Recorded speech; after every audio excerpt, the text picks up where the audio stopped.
onward we go, in theory. Yeah, here we are. Yeah, all right. Now we can cue the music. Hopefully, hopefully Disney doesn't mind, because we. Oh, you know what? I probably should have played like Persona 5 music or something. That that shit like hardly ever gets copyright claimed. Yeah, live and learn, I guess, but we're, I mean, it is being played in the context of I am talking over it. It is not the main attraction in and of itself today. So I'm gonna kind of hope. Oh, right. But yeah, for those of you who are tuning in, welcome.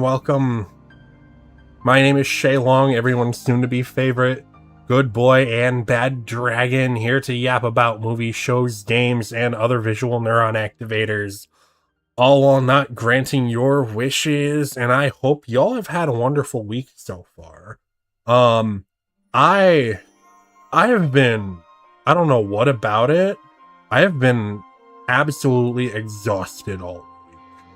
Like, I'm out here trying to figure out, how to stay awake, and everything is just beating me down. I feel like I end up everything's beating me down. Anyway, Kingdom Hearts kicks up the whimsical music. Oh my goodness. You can't make that up. Honestly, you can't even make that up. Like, man, I have been worn out this week. The music swells, and it's all like ba-da-da-da-da, and it's this great orchestral moment. And Chad, I'm so good at picking mood-fitting music.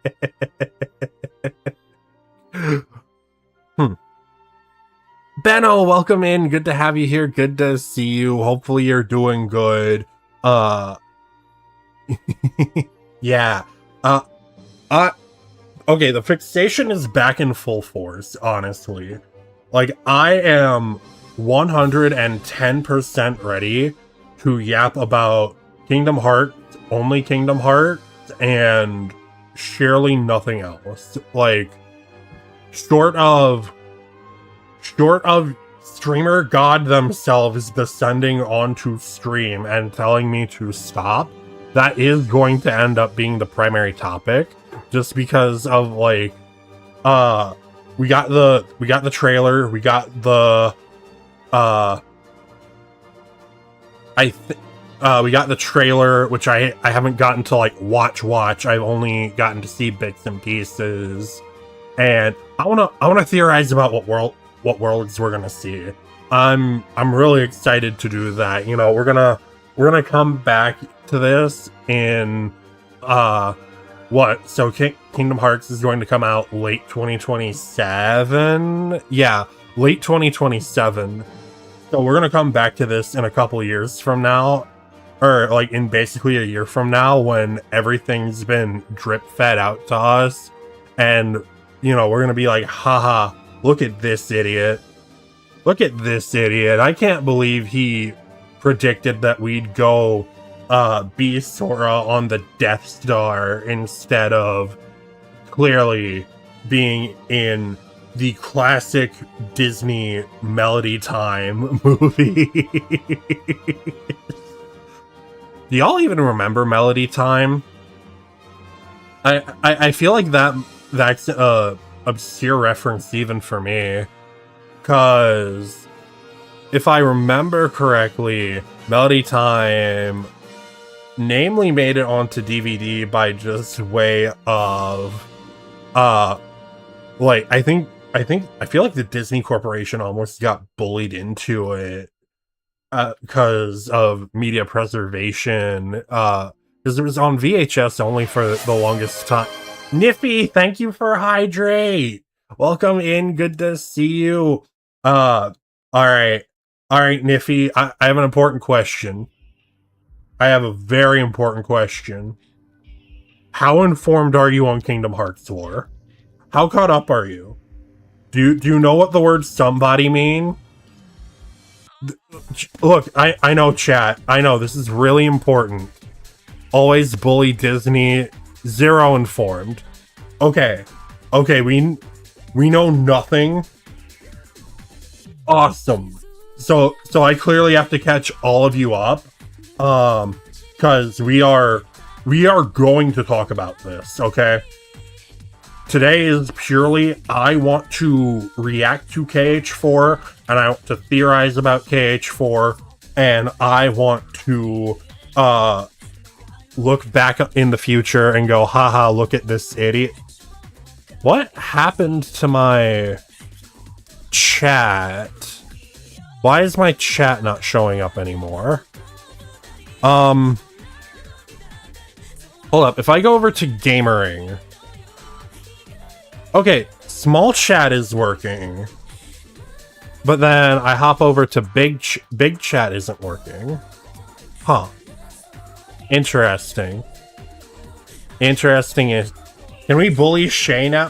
What are we bullying me for? I just wanna talk about Keyblade.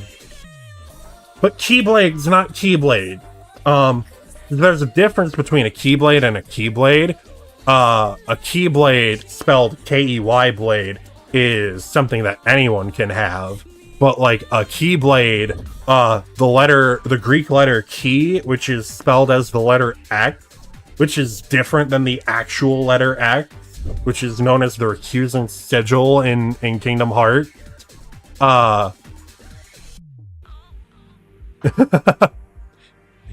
No, not... Yeah, the Keyblade and the Keyblade. But it's the Greek letter key. So it's like the letter... It's the letter X. So it's spelled X-B-L-A-D-E. Which is, again, different than the Keyblade, the K-E-Y blade. And, it can also sometimes be called the Keyblade, but in universe, it's typically referred to as the Keyblade, just to be confusing on purpose. Oh, a good amount of Greek. Okay. So, you might actually be able to keep up with Kingdom Hearts a little bit better than I thought. Because, like, they like to do a lot of confusing linguistics ideas on purpose. Like, it is fully intentional that you don't understand what's going on because it's some kind of linguistic pun. Again, like Keyblade versus Keyblade. I know I keep bringing it up, but it's really important. Alright. You know what? So who all is caught up with KH lore? Like, show of feet in chat. Big show of feet, right? I want to see a whole bunch of feet in the air, okay? Woo! We're screaming. The only thing you know about about it is that the timeline is all over the place. The timeline is super all over the place. I don't get free feet in this economy. It's okay. The foot emote isn't even good feet.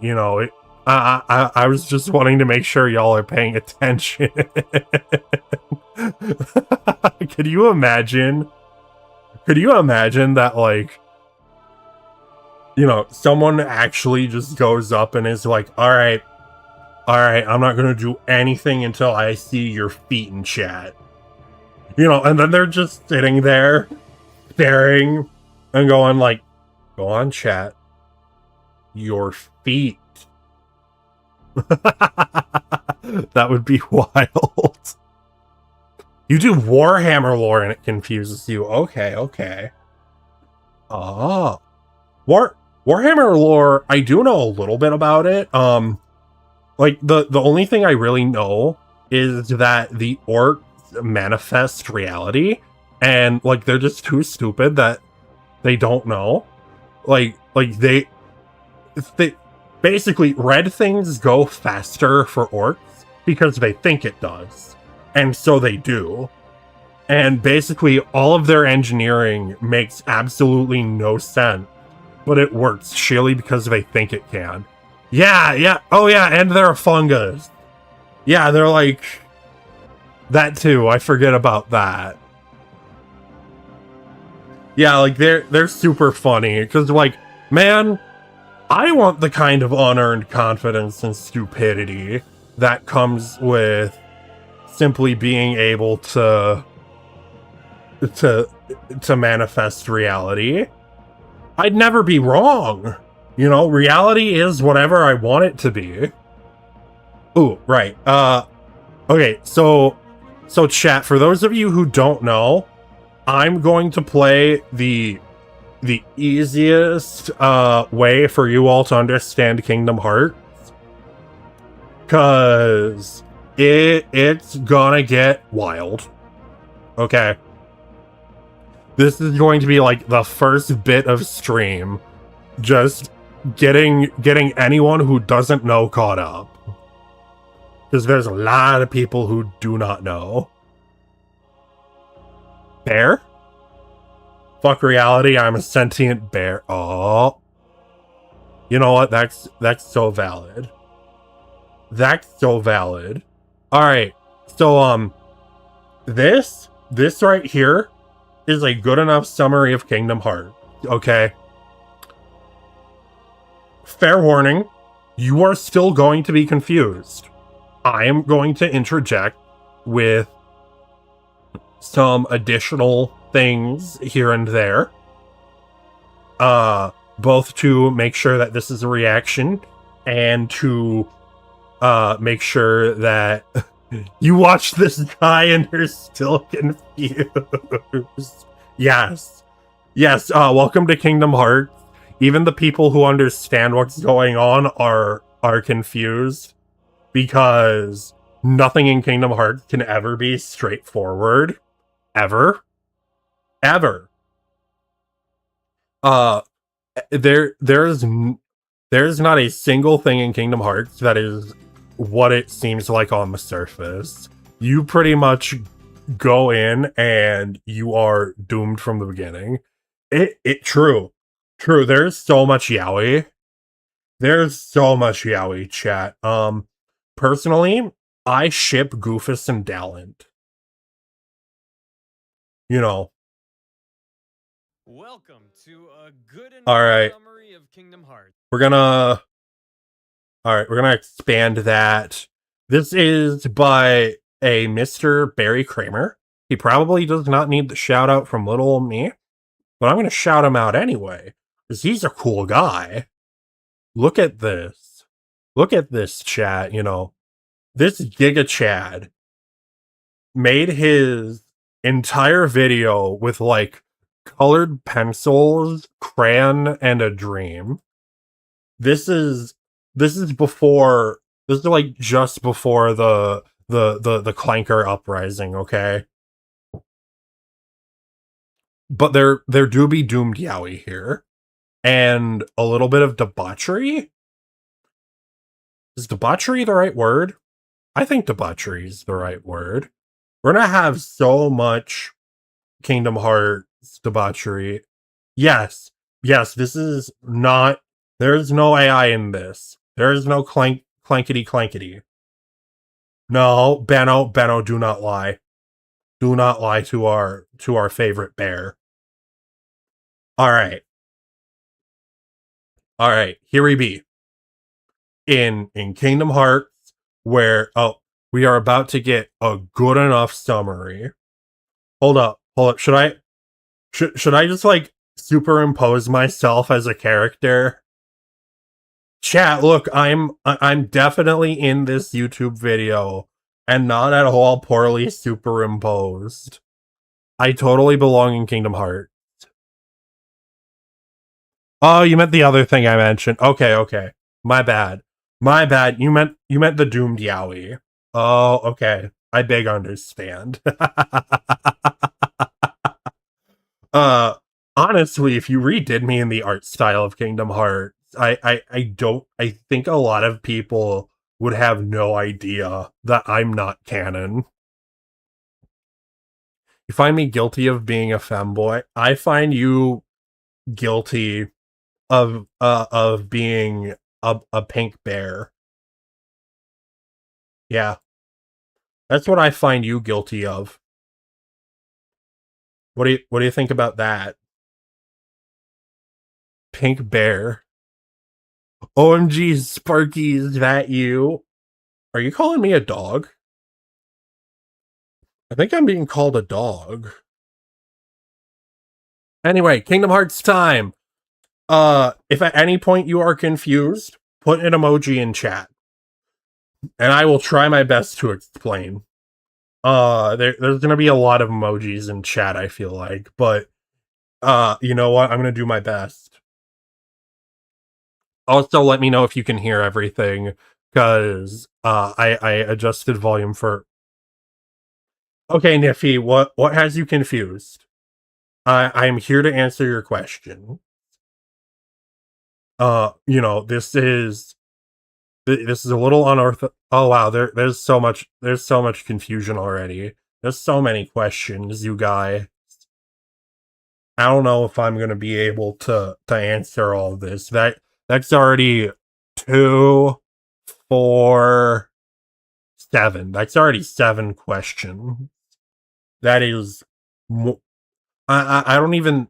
That's barely as high as I can count. You know. I've only played Kingdom Hearts 1 and like a third of Kingdom Hearts 2, but I've always been fascinated by the series. I mean, what does any of this mean? So okay, what do all these words mean? Oh, okay. That's the letter X, the recusant sigil. Master of Masters, that's a man who tells the future. Or maybe not a man who tells the future. I don't think we know who the Master of Masters is yet. People think it's Sora, but we haven't gotten that confirmed yet. So I'm curious to see what that means in the future. Oh, Dream Eaters, they're like little guys. You know, they're Palpu. Oh, Palpu is a fruit, right? And so like it's like the shipping fruit. Basically, if you eat the Popo fruit with someone special, you and that person who you eat the Popo fruit with are gonna be like bonded together forever. So like you gotta be very careful. They don't seem particularly rare or anything. They're just like star-shaped fruit. I imagine they're kind of like sour-ish. I kind of want one. I want a poo-poo fruit. I know it's pronounced palpu fruit, but I think Oh yeah, it also has a bunch of leaves for like no discernible reason. Oh, time to find someone to eat it with. I mean, who do you want to eat the fruit with? Is there someone special you got in mind? I know Chuck's kind of maidenless. I'm also pretty maidenless. Oh, you know what? Maybe one of the large Bara men who I have befriended as a VTuber. Maybe they'd want to share a Palpu fruit with me and be even more best friends. Okay. Oh, Organization 13. That's a bunch of people who are super excited to be Xehanort. We'll get to learn him later. Go become a femboy and share Palpu fruit with Buff Bara Man. What do you mean? No, the big man will like me regardless. Trust. All right. I think it's bad that I can define every term on this page actually, because none of these words mean what you think they mean. But we're gonna not do Shay summarizes the entire confusing glossary of Kingdom Hearts right off the bat. I sat down with this good boy Gam and he explained everything to me for 7 hours. Okay, yes, but it's a lot stupider than you think. Yes, but it's a lot stupider than you think is basically this entire franchise in an entire sentence. ASMR Shay explains Kingdom Hearts to you. That's honestly going to be what today's stream is. It's gonna be like, hey babe, wake up. I started thinking about Kingdom Hearts lore in the middle of the night again. And I want to explain it all to you in great detail. I know you have work in the morning, but like, this is really on my mind. Bean, welcome in, love. We're gonna learn about lore. Chat, we can actually use the lore emote. We can actually use the lore emote today. It's like we're actually talking about lore. Oh, good, you're finally awake. Skyrim. Oh. Are we going to the world of waking? Which is also a Kingdom Hearts thing? Is Skyrim in Kingdom Hearts? Damn, you can't use the lore emote? No! No! Not the lore emote being DLC. And we'll get to that in a long time. All and right. I'm still angry. Okay. And now I'm going to explain everything to you in slightly less time. Please treat any non-accuracy as a true game word. But before... Wait, hold up. What's that disclosure at the end? Oh.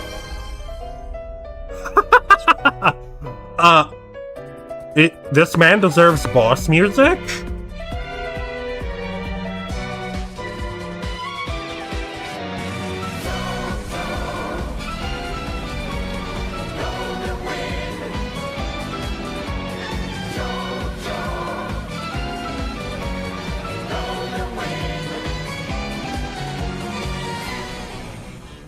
I didn't know this man was intimidating enough to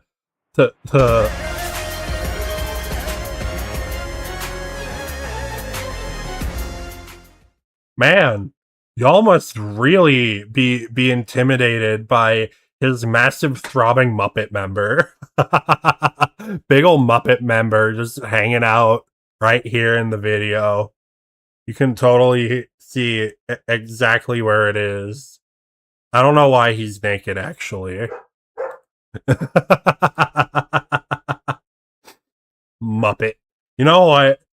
Chat, who all likes Muppet member? Oh, we have a lot of liking Muppet member. Oh, I see. See, I'm trying to... I hear my doggo barking, and I'm trying to talk past the amount of barking he's going to do. Because I wanna cut this out later. I hear him. Bark, bark, bark. Bark, bark, bark, bark, bark, bark, bark, bark. Ruff, ruff. Man, chat, I am not proud of the amount of pretty VTubers who have made me bark for them. Anyway. In slightly less time.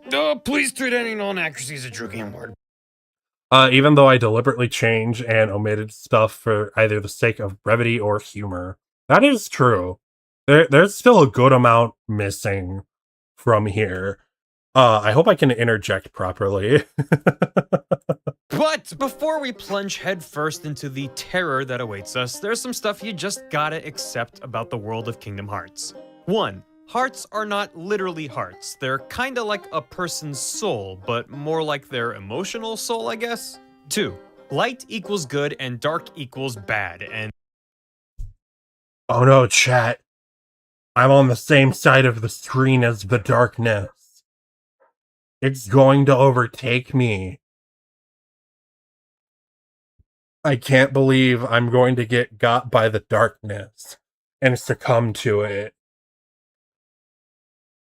We're doomed, actually. Just a little bit. These are not metaphor, they're tangible forces within the universe. 3. If you lose your heart, or it's overcome by darkness, it turns into one of these little guys called a Heartless. Oh, hold up. Hold up, let me get out of the way. Let me get out of the way to show you the...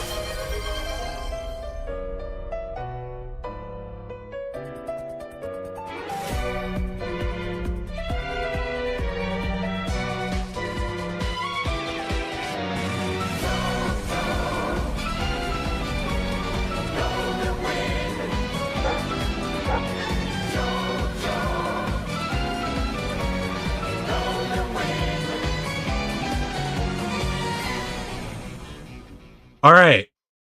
All right. So chat, that was a shadow. Those are just kind of little guys. In the grand scheme of things, they don't do a whole lot. Okay. They just kind of do be vibing and scuttling. You can take them out in like 4 hits, I think, toward the end of the game. Beat the shit out of that shadow. All right, bet. Uh, give me a good magic keyblade. Magic builds are king in Kingdom Hearts. Like, if you are going to play Kingdom Hearts and you are new to the franchise, make yourself a magic build. You know, you want to have the big magic. I lost my tab, dang it. Alright. Alright. You are the Keyblade, we're doing a Soul Eater. Man, that is wild. Level 10 knockback stick, but I don't like physical build. Physical icky. 4. A body without a heart is an empty husk that turns into one of these slithery dudes, a nobody. Okay? So you lose your heart, you create both a heartless and a nobody. Simple enough. 5. If you're strong-willed enough, your husk turns into a special kind of nobody that looks like you and can talk and stuff. Yes. There are nobodies that are indistinguishable from people, and also some of those nobodies can become their own people. And so a nobody can become a somebody if they grow their own heart, in addition to just, you know, nobodies being nobodies. Okay, sure, fine, why not? 6. If both the heartless and nobody are destroyed, the original person is made whole again. And whole people are called somebodies. Just I know. 7. There's Disney and Final Fantasy characters. Oh, yeah. So somebody is also a proper noun in this case. Everybody is somebody, but not everybody is somebody. So like you can be somebody, because like I can be referring to like chat, you are somebody who is here and watching. But unless you came back from being both a heartless and a nobody at some point, you are not somebody, okay? You're just somebody. I know that makes no sense, but somebody, the proper noun, is important. Why is this shit so complicated? We're at the basics, Sniffy. These are the basics. We haven't gotten to the parts of like, there are people who look alike that look exactly identical and are unrelated characters to one another. There are actually just like so many. Okay, hold up. I'm going to show you something. Yeah, it gets so much worse, Sniffy. I'm going to show you, chat. I'm going to show you something for reference. Okay. I'm just gonna. All right. Kingdom Heart Roxas. Okay, I'm gonna pull up my boy Roxas. Okay. Hold up. Open image and new tab. All right. This is my man Roxas. We stan Roxas here. Look at his fit. It's so good, okay? All right. So now I'm going to pull up an unrelated character. Okay? Kingdom Hearts Ventus. All right, I've changed nothing about my search term. All right. Oh, and look, here he is. Here he is, plain as day, for everyone to see. This is Ventus. Okay. Now, these two characters are completely different. They share the same voice actor. They share the same haircut. their models are even technically identical, okay? But these are completely different people. All right? They're not even like twins or anything. They just look alike. And that is a fact about the world you have to accept. This is Roxas, this is Ventus. And I hope you memorize the difference because they look and sound alike. And by the difference, I mean their clothing. God forbid they ever switch outfits. Everyone would be confused. You're going to explode everybody. Oh no. Oh no. We haven't seen anything yet. We're still in the basics. Just, I know. 7. There's Disney and Final Fantasy characters everywhere. And retcons. 8. This is more of a personal note. Oh, we have I find final it easier to wishes. take this all in if you consider it more of an avant-garde interactive art piece than a traditional narrative. Okay, let's dive in. Mickey, take the wheel. Whee! Kingdom Hearts 1. Yippee! Mickey Mouse is going to do so much good. We're gonna find out about Mickey going nips out. I hope y'all are ready for Mickey Mouse's massive nips. Just out there in the open. They are completely plot relevant, by the way. Mickey Mouse being shirtless is a very important and vital plot detail. We start in Destiny Islands, and if you think that name is heavy-handed now, just you wait. There's a bunch of kids running around, but we only care about 3 of them. Sora, the plucky one, Riku, the angsty one, and Kairi, the milquetoast girl with no discernible personality traits. What? Shay! Yeah, I'm in Kingdom Hearts. Hold up. I need to, yeah, I've definitely been part of the Kingdom Hearts trio the whole time. Nobody look up Kingdom Hearts Shaylong. You know, you're not gonna find anything. I've been in like the secret backrooms of the plot until Nomura needs me. But I've definitely been there the whole time. I'm like forgotten or something because my nobody got defeated by his own Heartless. Oh, shirtless Mickey. Yeah, we'll get there. We're gonna get there. Whatsoever. Now, despite having their own cluster of islands to call their own, these kids decide it's not enough and build a raft to go on their own adventures. But suddenly, shoop, a big old portal opens up and Heartless start pouring out. Sora tries Look at to fight them. them and is Look at them go. absolutely useless until shwee, a Keyblade suddenly appears in his hand, and he's all like, nice. Now, Keyblades aren't just big keys. Well, I mean, they are, but they're also big metaphorical keys. Do you get it, chat? Do you get the metaphor?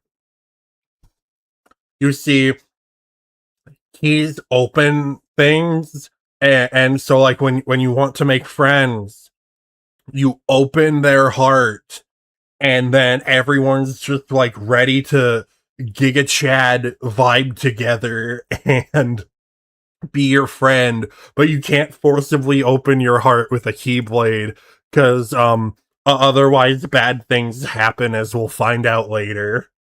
They can destroy darkness and repair worlds and just generally do whatever the developers need them to do at that moment. And also, they're sort of like Harry Potter ones where they choose their master, kinda. So Sora beats the crap out of... I mean, a Keyblade does technically have a flared base. So, like, I suppose if you, like, filed down the teeth to be round enough, you know, it could. Someone could accommodate their Keyblade safely, in theory. I wouldn't recommend it, but, like, they could. What? Y'all are the ones who brought up putting Keyblades in unpleasant places. Don't yell at me for thinking about the actual logistics of the Keyblade's design. Okay? Y'all are cowards. I am not. some Heartless, and then Riku's like, dude, this evil portal is totally sweet. And Sora's like, I don't know, man, that looks like a bad time. And Riku's Man, yeah, the evil portal of darkness usually isn't a good thing, chat. I've watched enough anime. You know, if anything's called the black something or the dark something, it usually turns people evil. Just saying. Just saying. like, I'm gonna go through there. Nope. You should come too. Nuh-uh. Okay then. Yeah. I'll just. Nope. Here I go. You should not. Through the spooky portal. And then everything explodes and Sora goes flying and Kairi sort of phases through Sora. Yeah, that's a little weird. Elsewhere, And- Mickey Mouse. Yes! Mickey Mouse! Oh, yeah. So the spooky evil portal, that is called alright, the spooky evil portal, that is called a dark corridor, right? And so what a dark corridor is, it essentially lets you like brute force your way through the darkness. Oh, by the way, the darkness binds the dimensions together, and so does light. And you can theoretically travel through both, but the darkness is like weirdly a lot safer to travel through for some reason. I don't know how, I don't know why, but like the darkness just really makes for convenient portal travel. I guess because you don't end up like permanently blind after. And so the door to darkness is like, or I'm sorry, the dark corridor is like the main way that you're going to go from place to place unless you have a spaceship. And that is of vital importance to the plot, actually, at several points in Kingdom Hearts. Did I stutter? Is like, I gotta go, see you later, huh? And Donald and Goofy are like, you what? You're the king. You can't just find the Keyblade Wielder, bye-bye. I don't understand what's happening. So after exploding and flying through space for a while... Yeah, the dark corridor. Basically, both the dark and the light bind the dimensions together. The dimensions are also planets. If you go through the dark corridor, that takes you places, versus if you go through the light corridor, it also takes you places, but you'll probably go blind. Look, Goofy is just your friend in this game. Sora wakes up in this strange city with bumpin' music called Traverse Town. He meets up with Donald and Goofy, who are like, is that a Keyblade? And Sora's like, don't touch it. Meanwhile, Riku... Sorry, I've shown this video to people too many times. I can probably like just recite parts of it right along with it. No, that's a Keyblade. Yeah, Goofy is a little bit dumb, but it's okay, chat, so am I. We all be a little bit dumb sometimes. Riku gracefully emerges from his creepy portal thing and meets up with Maleficent from Sleeping Beauty, and she's like, Riku, you should totally join me. Look, Sora doesn't even care about you anymore. He has new friends now. And Riku... That is actually approximately how that scene goes. This is barely even an exaggeration. It's like, yeah, Sora doesn't miss you. He found new friends. I don't know, that doesn't sound like Sora. I mean, it doesn't sound like him, but like that sure is him meets up with floating there in Beauty, and hold up. That sure is him floating there in the evil crystal ball, hanging out with a dog and a duck, and then Riku just freaking like is just like, man, you're right. I guess I should turn evil and work for the person whose name literally breaks down to like demon of evil or something. Oh, I forget what Maleficent breaks down into, but like Mal, there's like Mal as in malice or darkness, and then I know Ficent is like as in magnificent, but also as in great like her name literally breaks down to like something super obviously evil. It's kind of like the car robots and the liar bags if you compare it to Transformers terms. Like Maleficent's name is super unsubtle, actually. Alright. Now, and Riku's like, these vibes I'm getting from you are definitely trustworthy. So Sora teams up with Dobbled and Goombi so they can find their friends. They travel. Yeah! We're gonna find our friends! Trust. Our friends will be found. We're definitely not going to spend the majority of the franchise split apart from them for any reason. Riku's totally not gonna go off on his solo edgelord arc. Definitely. Yeah, Batty McBadface. You know what? If a woman came up to me, dressed in all leather, and said, "My name is Batty McBadface," yeah, I'd let her step on me. Anyway. A bunch of Disney worlds that literally do not matter whatsoever. Like, it's fine if you want to hang out with the adorable little teacup from Beauty and the Beast, and this guy over here. Was he in the game? I think he was. I think he was like a background NPC. I feel like he was in KH1. But it could also be a joke. I'm sure he has a name, but I'm not going to look it up right now. Chub play the tub, fine, but it does not matter to the story. Eventually, they wind up at a big old castle called Hollow Bastion. Riku pops up, and Sora. Okay, so Hollow Bastion is secretly two places. And this is really important for Kingdom Hearts lore. So I'm going to explain a little bit about Hollow Bastion, and by which I mean I'm going to spoil a thing that happens a lot later in the video because it's actually uber important. All right. So Hollow Bastion used to be this place called Radiant Garden.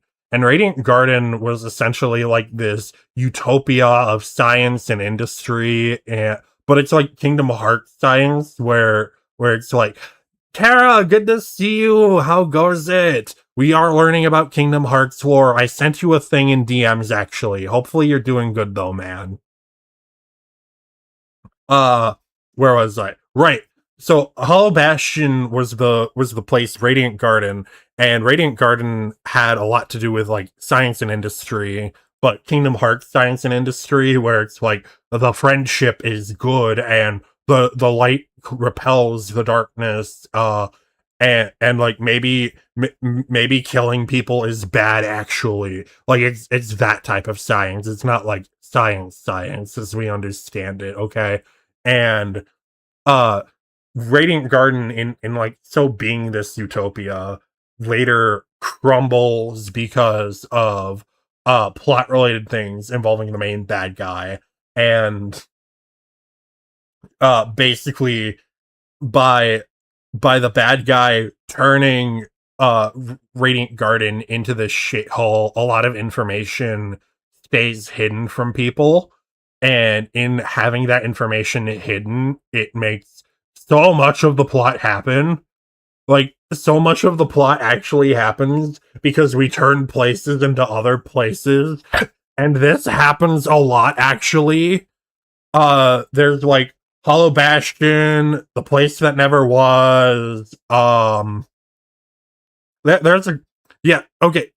We in Kingdom Hearts, basically, the important thing is in Kingdom Hearts you can hide information by turning places into other places, and that is of vital importance for you to know.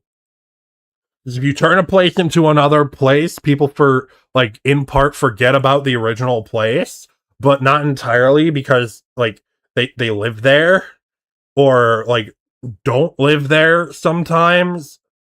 I wish I could explain this better, but Kingdom Hearts is just really confusing. It's like, Riku, my friend, after being separated for so long, I have finally found you. And Riku's like, girl, that Keyblade's only been hanging out with you to make me jealous. And Keyblade-chan zwoops on over to Riku-kun. Oh, Scoots, says Sora. Well, it doesn't. I should start saying that. It's like, oh, Scoot! Oh no, that's bad. Oh, Scoot! I'm gonna turn the Shea Cave into Femboy. What are you... Niffy, what is it with you and the femboys today? Stop it. Get some help. Doesn't matter. With Donald and Goofy at my side, we can't... our allegiance is with the Keyblade, not you, so... Then Sora has a mopey... Yeah. Oh, shit. Yeah. Oh, so usually you need like a Final Fantasy weapon or a Keyblade to defeat Heartless in cutscenes, okay? In gameplay, anyone can kill Heartless and nobodies, but in cutscenes, only people with Final Fantasy weapons or Keyblades can do it. Which is part of how Goofy and Donald do it, because they have Final Fantasy weapon. But Beast, like just the Beast from Beauty and the Beast, he's simply built different. Man just punches out Heartless in cutscenes and they explode.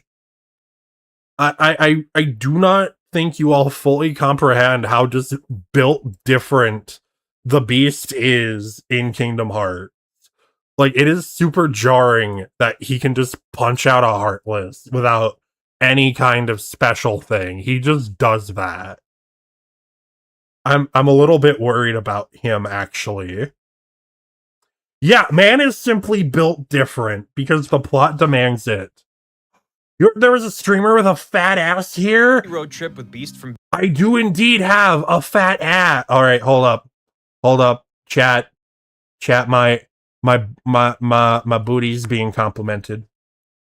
All right. Do you like me throwing it side to side for you? I do enjoy throwing me some side to side. If I throw it back, it kills people. So like in the side to side motion, it loses some momentum and only does like a little bit of damage. So I hope you don't mind. Yeah, but how's it going, Sumi? Hope you're doing good. We are learning about Kingdom Hearts lore today. And by we are learning, I mean I am holding chat hostage while I tell them about Kingdom Hearts, because it is one of my hyperfixations that has never let me go. And we've gone over the fact that this man, the Beast, is simply built different in setting. I see, Fat Dumpy. Yup, we know exactly what y'all are here for. Oh, I like 'em big. I like 'em chunky. I like 'em round. I like 'em plumpy.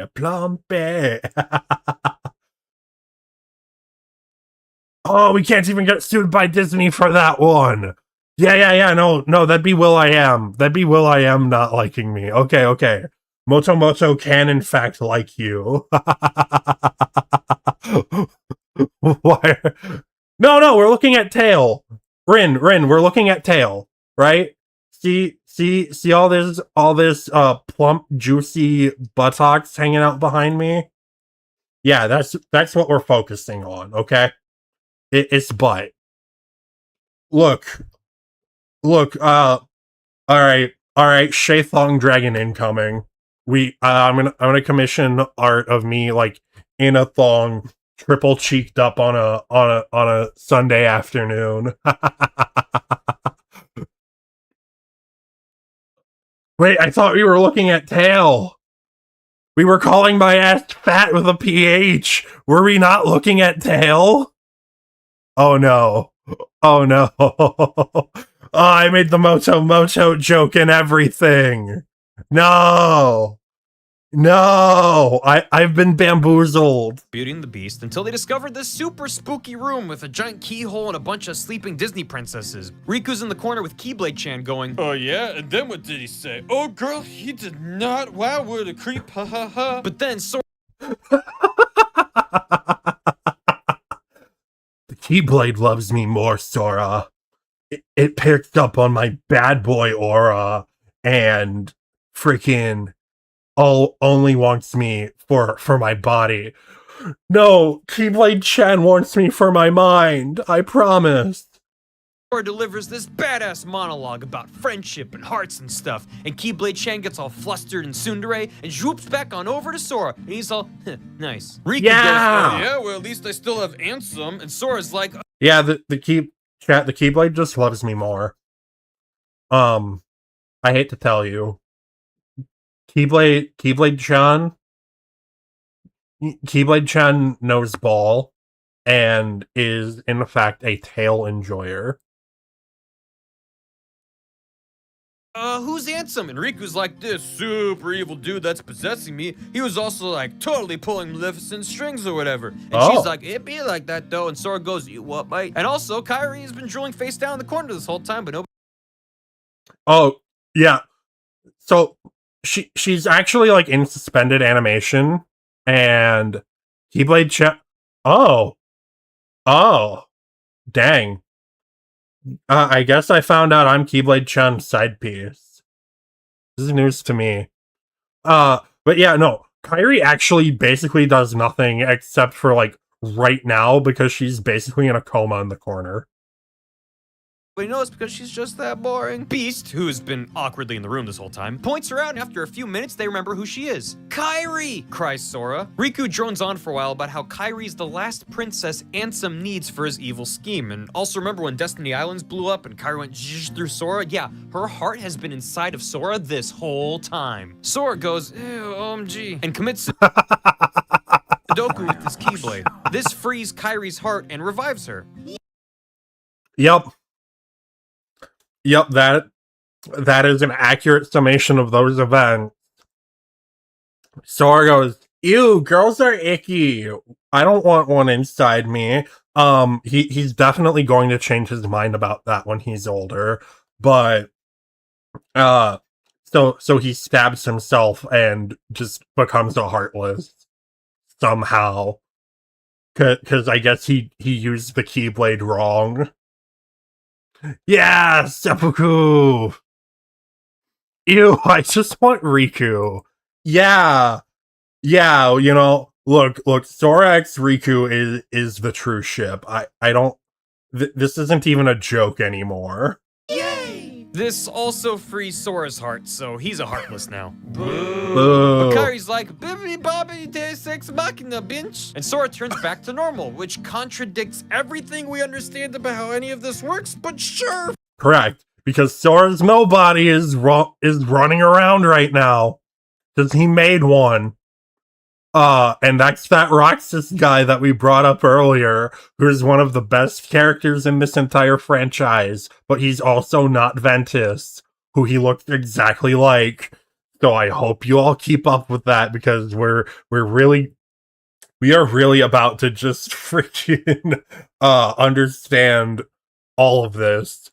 Roxas and Ventus and Aqua and Terra. There's gonna be so much. It's gonna be so much, gang.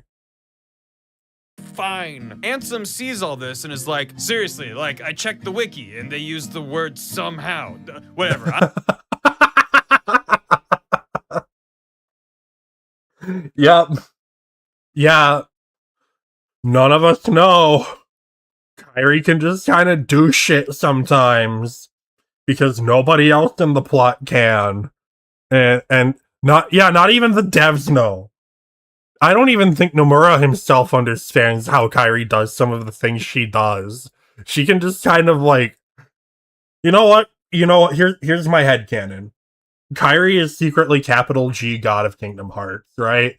So like, she incarnated, and it's like a Jesus situation.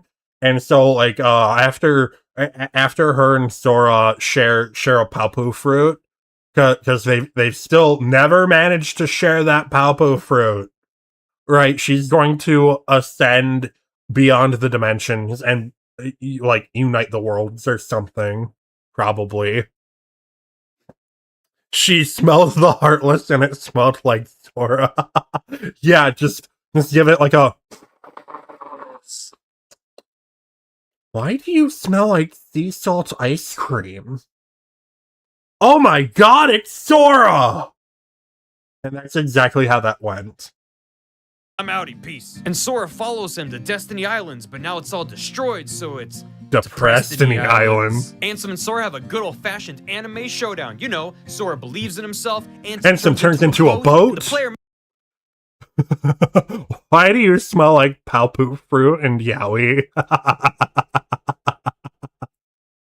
smashes X a lot until Ansem is like, all right, whatever. I'm gonna open the door to Kingdom Hearts, which is the source of all hearts, and it's all darkness in there and stuff. I love darkness. Check out my tattoo. And Sora's like, all right, fine, open it, you dollar store goth, and sort of fumbles with his Oakleys for a moment because guess what? It's like Ansem is all curses, foiled, bingus bongus, and he explodes.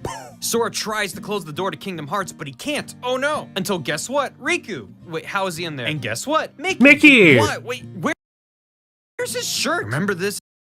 Yeah, Mickey with his nips out! He will save the day. He will save the day and contribute content to his only mascot.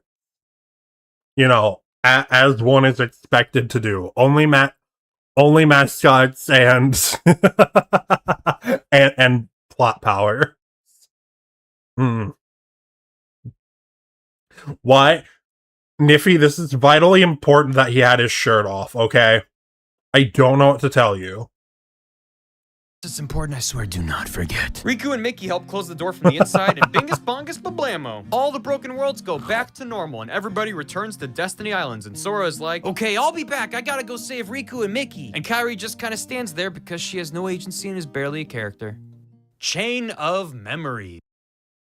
Kairi having no agency and barely being a character? No, Kairi does the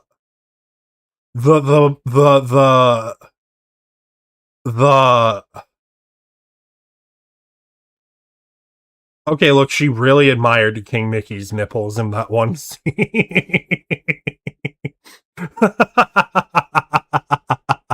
5 minutes later, Sora is walking down a road with Dorbald and Goblin when a hooded figure arrives and mumbles something about mysteries. Mysteries. They continue down the path and arrive at Castle Oblivion. Ooh. Sora works his way through the castle and meets a whole bunch of creepy figures that dramatically take off their hoods to reveal their sweet, sweet anime hair. There's Larxene and Yeah! So many emo kids! Lucia and Kairi's a pretty face for like 2.5 games. Okay. Oh. I like Kairi better when she's not Kairi. And by which I mean Naminé. Oh yeah, spoiler alert, we're about to learn about Naminé. Hold up. Let me let the video bring up Naminé instead before I like crash out about this. Because I'm going to have my crash out about this. Naminé is the best. Naminé and Shion both, actually. Okay. Axel and Lexius and Zexion and Vexen, also known as all the sweet LiveJournal blogs used to follow in middle school. They take turns showing up to do something mysterious, and then Sora blows them up. Except Axel, he survives, because he had the biggest anime hair of them all. Okay, Axel is also best boy. Honestly, Axel is one of the best characters in the entire Kingdom Hearts franchise, and it is a shame that nothing he does actually affects the plot. Right? Like, Axel wants two things in life. He wants to hang out with his best friends and eat sea salt ice cream, and he wants to be acknowledged. Those are the two things he wants in life, and he never gets either of them. I will probably bring this up more at key points in this video where Axel is needed. Meanwhile, Sora's losing his memories. Oh no! The further he moves into the castle, the more his real memories get replaced by fake memories. He starts remembering this girl who kind of looks like Kairi, but she's not. She's got different hair and almost a personality. Her name is Naminé. And Sora's like, I don't remember anything else, so I better find this Naminé. She seems important and was along for our adventures this whole time. Also, I kind of feel like I want to give her a smooch. A few games of poker later, Sora finally reaches Naminé, and she's like, yeah, I stole all your memories. You have to take a nap so I can restore them, but you'll forget everything from this game. You won't even remember me. But Sora's already asleep in this big old fancy pod. Durlap and Gruff share the economy class pod, and they deserve it for wasting all the health potions. You had one job! Meanwhile, Riku and Mickey just kinda leave Kingdom Hearts. Riku takes the wake up floating in a void option, then teleports into Castle Oblivion because he ventures through the castle but doesn't lose his memories because Naminé only got eyes for Sora, know what I mean? Alright, it's time to bring up Naminé. So Naminé actually has, like, her own wants and desires. She's just, like, also really stupid about getting them. Okay, so essentially, she's rewriting Sora's memories throughout the entirety of the Castle Oblivion arc in order to, one, usurp Kairi, which honestly, based, Kairi does not deserve to be here. Hot take. Kairi does actually nothing. He meets a bunch of And like the reason that Naminé wants to usurp Kairi is because Naminé is Kairi's nobody, okay? And she's like one of those strong-willed nobodies who grows her own heart technically, and she becomes her own person later. That's a Kingdom Hearts 3 thing, which we're gonna have to get to that. We're gonna have to get to that, chat, actually. So Naminé, like, essentially because Kairi phased through Sora, and that's what separated Kairi's heart from her body. Naminé can mess with Sora's memories because, like, there's a part of Sora in her. And man, are y'all confused yet? Are y'all on a scale of 1 to 10, how are we doing on the confusion? Cause Sora getting inside everyone be getting inside Sora. It is a plot point that Sora just has too many people inside him, actually. Like Sora gets Metroided a lot because of having too many people inside of him. those hooded weirdos, which, by the way, all belong to a group/cult called Organization 13, more on that in a bit, and later runs into a clone of himself. Riku's like, whoa, it's a clone of me, sweet. And the clone is like, no, you're the clone, my name is Replica Riku, and wait a minute, why is Replica in my name? So Oh yes, Replica Riku actually goes by the full name Replica Riku. This isn't a bit. He explicitly goes by Replica Riku, both to establish himself as a different character. Oh yeah, and also when Replica Riku dies, he somehow also managed to grow a soul, and Replica Riku's soul just kind of hangs out inside of Riku. So Riku is inside of Riku. That way Riku can save Riku from Riku after Riku masters his inner Riku. Benno, thank you for Lurker's tag. Riku kicks him a few times and Replica Riku explodes. Then Riku bumps into this red mummy named Diz, and he's like, don't worry about me for now. Actually, don't worry about any of this. You got like 5 games to go before things start to make sense. And then Mickey hops on Riku's back and is like, well, I'm gonna help you control your darkness better. Let's go! And that's about it for Chain of Memories. The next game is Kingdom Hearts 2, which starts with not Sora, but with this guy, Roxas. To find out what his deal is, we need to first check out 358 over 2 days. Yes. That is actually what that game is called. Yes, that is how it's pronounced. Yes, it is the world's weirdest fraction.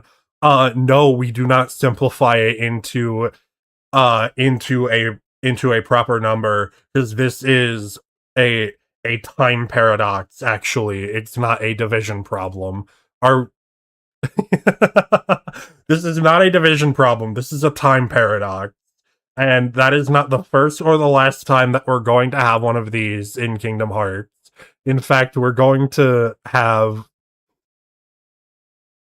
Why the fuck is that? Niffy, I don't think you want that answer. I don't think you want the answer on why this is. That title. So, okay, again, remember when Sora had a Sudoku and released Kyrie's heart and turned himself into a Heartless? That also created Sora's Nobody, who wakes up in Twilight Town one day all, boopity boopity, where the poopity am I? He's found by this weirdo named Xemnas, who's like, welcome to Organization 13. Here's your spooky cloak and how to infuriatingly speak in riddles guide. Also, your name is Roxas. Xemnas. Oh, yeah. So, basically, nobody names are anagrams of their real person names with the letter X added in, okay? And the letter X is just magical in this universe. It will come up later. But that letter X lets you read people's minds, track their location, and just kind of like generally keep tabs on people. And this is a major plot point at multiple points throughout the franchise.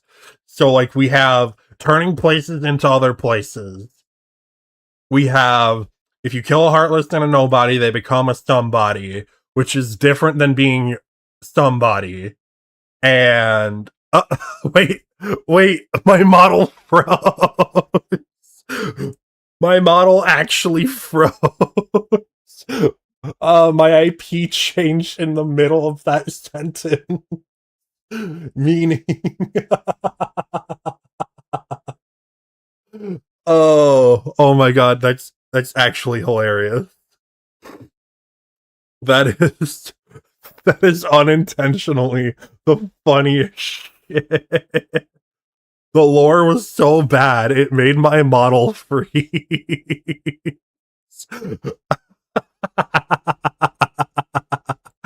The lore was so convoluted, my model couldn't keep up with it. Introduces Roxas to the rest of the Breakfast Club. Luxor, Demix, Syx, Zaldin, Zigbar, remember him for later, and hey, we know these guys. This game takes place at the same time as Chain of Memories, so you got some characters going back and forth between the two. It's super. Roxas goes on adventures around Disney World and becomes best buds with one organization member in particular, Axel. Best boy! Let's go, let's go, let's go, let's go. Yeah! Yeah, I'm not at all biased. Okay, actually I am a little bit biased. He uses a weapon. His weapon of choice for some reason is chakram, which are essentially these like murder circles that have no good place to grab them. And so they decided to try and fix the murder circles by putting handles on the inside, and it's not good because now he just kind of like spins them like a lightsaber and they create fire somehow. Oh yeah, Axel makes fire. Don't worry about it. Eat ice cream and just totally brought. It's super cute. Then Xemnas is like, yo, some stuff is going down at Castle Oblivion. Who's in? And a bunch of Organization 13 members head over there, including Axel, and then that ties in the Chain of Memories. Then a new character pops up, the 14th member of Organization 13. Oh yeah, there's 14 members of Organization 13. This number does in fact change later. What? Her name is Shion, and she's like, I'm weird, I don't know who I am. And for okay, so she's also technically Sora. Oh wait, no, they're actually about to explain how she's also technically Sora. Hold up.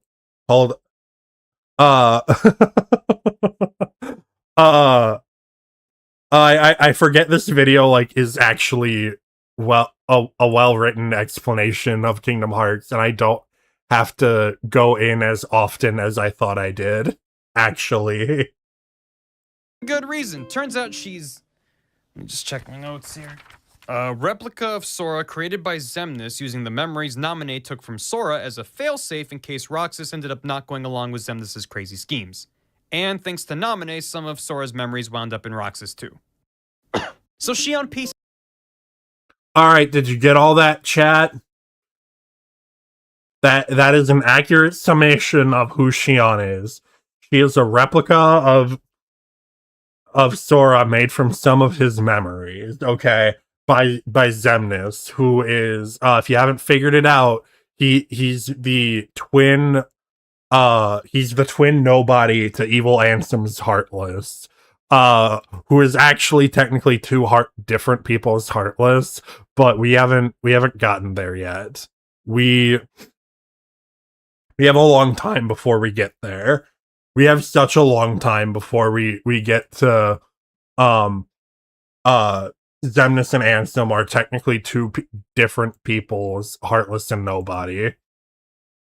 Is out in an attempt to save us all from having to understand what's going on, but Xemnas captures her and reprograms her to make her attack Roxas. Because if Xion defeats Roxas, then Sora will never be able to get his memories back. Oh! But Roxas defeats Xion and she's like, "Cough, Sputter, you gotta merge with..." Oh, yeah, Xion is also canonically just the best Keyblade wielder in the series. Like for some reason, even though, like, Sora and Roxas have no particular Keyblade-related talent, they're like, actually kind of low-key bad at being Keyblade wielders. In lore, anyway, you know, in gameplay, they both play fine. Except in KH1, because no one plays that well in KH1. Benno, welcome back. But like Xion for some reason is just like the most goated Keyblade wielder in terms of like pure Keyblade swordsmanship, which is funny because a Keyblade is actually a terrible sword. Like, this is actually y'all don't even know how terrible the Keyblade is as an actual weapon. It gets slightly better if you put it in thumb grip, but like the fact that I said slightly better and in a certain grip is probably all of the context that you need to understand how bad of a practical weapon a Keyblade is. Sora and defeat Xemnas. And Roxas is like, "What's a Sora? Is that a type of ice cream?" But before she can reply, she porfs into Roxas. Dang. Riku shows up. Oh, yeah. So, okay. So Xion also starts to become her own person. And when you die in Kingdom Hearts, but like you die and not like become a Heartless and a Nobody, which is different. You can like have your uncorrupted heart, which happens sometimes, just be like, hey buddy, my heart is a little bit damaged because I'm dead. Can I like hang out inside you? And then so like people can just kind of hang out inside of other people indefinitely. And so Xion is currently inside of Roxas, and Roxas will later be inside of Sora, who already has Ventus inside of him, who is that other guy who looks like Roxas but actually isn't. Okay? I hope we're all caught up on this. Because sure, why not? And he's like, "Okay, Roxas, time to go back to Sora." And Roxas is like, "I don't wanna. Also, whom's this Sora?" And Riku's like, "Fine, sit inside this computer simulation until you cool off." And Roxas is like, "What are any of these words you're saying?" Which leads us. Oh yeah, you can also just kind of put people inside of a computer simulation as stasis. Kind of essentially like messes up their mind. It usually ends up Metroiding people, but sometimes it can be used to like get information out of people and like diaries and shit. Is oh yeah, if you put a diary in a computer, it becomes its own dimension inside the computer. And also Tron, the world of Tron is inside a random computer inside of Hollow Bastion, which used to be Radiant Garden, but this is before we know Hollow Bastion and Radiant Garden are the same place. So because Radiant Garden is being disguised as Hollow Bastion, there's some information in the Tron computer that can't be accessed. Okay? Okay.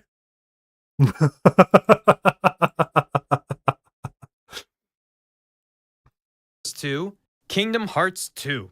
We meet up with Roxas, who's inside a computer simulation of Twilight Town, except he lost most of his memories and doesn't know he's inside a computer. And I mean, we're not supposed to either, because 358 over 2 days released like 4 years after Kingdom Hearts 2, but trust me, it's just easier to understand this way. So Roxas has his weird summer break and eats lots of ice cream and experiences a bunch of brain freezes and glitches in the Matrix until one day Axel shows up. And he's all like, Roxas, you're in a computer, I'm your friend. And Roxas is like, what's a computer? Then he meets Naminé, who goes, you're Sora's nobody. And Roxas is like, whoa, what's a nobody? He doesn't understand what's going on. I feel like everyone other than me is having a seizure about this. And I'm here for it. Going on, but that's okay because neither do we. He finally runs into Diz, who goes, look, just merge with Sora and everything will be cool. And Roxas goes, okay, I don't want there better be ice cream there. Okay, so that's actually not what Roxas says. So Roxas has this whole character arc about, like, once he finds out he's a nobody, he really does not take it well, because he wants to be his own individual person and believes himself to be so, which he is, but we don't know that at the time he's having these existential struggles.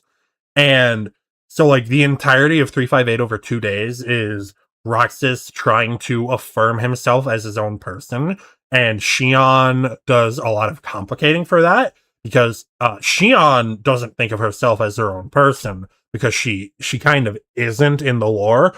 And she's like, you're basically the same as me, so if I'm not a person, clearly you're not either. And that's why part of why her and Roxas have to fight symbolically. And during that fight between Roxas and Xion, Roxas defeating Xion, like, symbolically asserts that Roxas is in fact his own person, but at the cost of one of his own best friends who he holds dear. So, it's a very bittersweet thing in context, and, like, this little chunk here where Roxas is telling Diz, hey, I really don't want to go inside of another dude, because, then I'd, like, lose the personhood that I vaguely now remember affirming, because I fought my friend Axel in a burning building. Again, there's, like, a lot that's been cut here for brevity, but he's like, yeah, I kind of don't want to give up my own personhood. And Diz is like, I guess if you go inside of Sora, he'd technically be a whole person again. So, like, if you just die in the way that Xion died and go hang out inside of him, you should retain your own personhood, probably. And Roxas is like, I guess it's better than the option where I don't do that. And so Roxas does a Sudoku and goes inside of Sora, and it's this really poignant moment. So there is now inside of Sora Ventus and Roxas, and inside of Roxas is Xion. And we gotta get, like, all of these people out of Sora eventually, because, like, they can't just hang out in there forever. Okay? Okay. So he absorbs out of the computer and into Sora, and Sora finally wakes up with all of his memories back. Minus everything that happened in Chain of Memories. And I guess Dallas and Gommet wake up too, whatever. Mickey, now in a badass hoodie, sends them off to meet the wizard, a wonderful wizard named Yen Sid. And he looks like this. Yen Sid goes, first of all, those outfits have to go. Zippers are out, belts are in. Second, you need your driver's license. Go visit more Disney worlds. Yeah, that's basically how that conversation goes. Yeah, so I swear, I can't decide who gets Metroided more often between Sora and Samus. I mean, hold up. So, I guess I think Metroid has more games. So I think Samus does get reset more often in terms of like powers and equipment than Sora does, but only on a technicality. So they visit some more merchandising opportunities and keep bumping into Maleficent, now joined by Pete and a bunch of those Organization 13 weirdos. To cheer everyone up, you're making spaghetti. Yeah, we love spaghetti. We big love spaghetti. The plot is spaghetti. And also, Pete is probably definitely getting paid by Maleficent. This is my headcanon about what's going on between the two of them. Because otherwise, why would Maleficent just, like, ever tolerate Pete if she's not pegging him?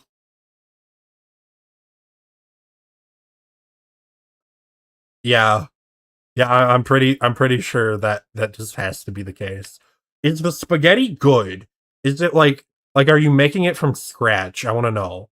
I hope it's like, you know, homey and cozy spaghetti and not like uh the I mean, like, the jar kind is good in a pinch, but like, you know, the more homey and cozy you can make your spaghetti, the better. Just don't quit, do they? At one point, there's a battle with a million billion Heartless, and Goofy gets hit by a boulder and dies. Yeah, he's dead. Hangus Bunger, you're 6 feet under. Somewhere in all this mess, Hangus Bunger, you're 6 feet under. God, I love some of these rhymes. I swear I'm going to be quoting this for years, using the jar stuff because it's easier. Okay, good. You're adding seasonings. I can accept this reality. Adding seasonings is a good thing. All right. Yeah, we can, you know, as long as you're not doing it like directly out the jar. Okay, I can live with this. We're making the good spaghetti. Ooh, additional tomato paste is good for that acidity. You know, makes it more flavorful and welcoming spaghetti. we get a big ol' exposition dump. A while ago, there was a nice bearded man named Ansem the Wise, who was a man of science. Or the Kingdom Hearts equivalent of science, because this guy was researching hearts and light and wrote his dissertation on feeling good and having friends. Yep.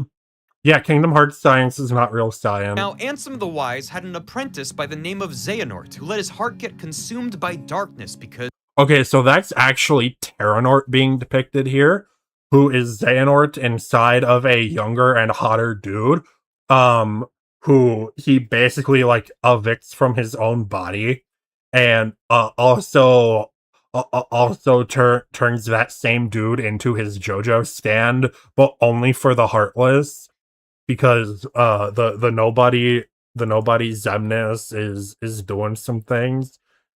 Anyway, he's a weirdo. This created Xehanort's Heartless, which confusingly decided to call itself Ansem. Psst, this was the bad guy in Kingdom Hearts 1, not Wise Ansem. They're completely different people. They and are. Xehanort's Nobody, which called itself Zemnis. Hey, we know that guy. Meanwhile, Kairi's standing exactly where Sora left her on Destiny Islands, but somehow in a new outfit, when Axel swoops in and kidnaps her. He wants his buddy Roxas back.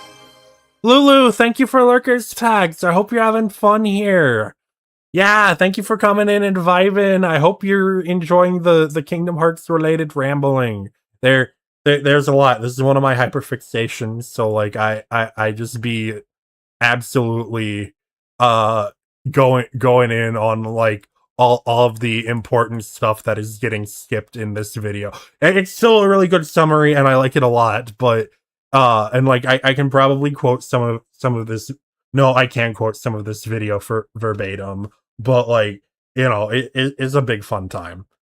Kingdom Hearts is just one of my favorite things, even though like it can be stupid. It is pretty stupid a lot of the time, but it's like, you know, my kind of stupid. Yeah. and he's not gonna let Organization 13 boss him around no more. Oh no siree. But he instantly sacrifices himself so Sora can jump through a portal to the world that never was. No. Sora's like, how can I be in a place that never was when it clearly currently is? But just then a mysterious figure emerges. It's Ansem, but no, it's Riku. It's Riku, but he looks like Ansem. Okie dokie. Sora goes on a murdering. Oh yeah. So essentially, because Riku is bad at controlling the darkness, which he'll get better at that later, and like he essentially becomes like the Kingdom Hearts equivalent to a gray Jedi. It's actually really cool and useful in terms of the lore. But because he's having some issues with controlling the darkness. The parts inside of Riku that are Ansem, but again, heartless Ansem, not Ansem the Wise. They're different people. So like those parts are kind of bleeding up to the surface because Riku's bad at controlling his darkness.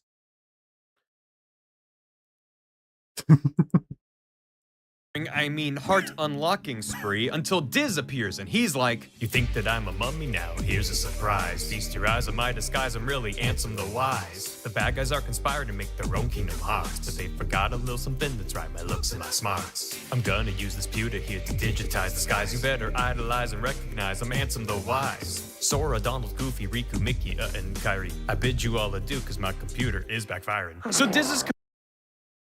That song is fire.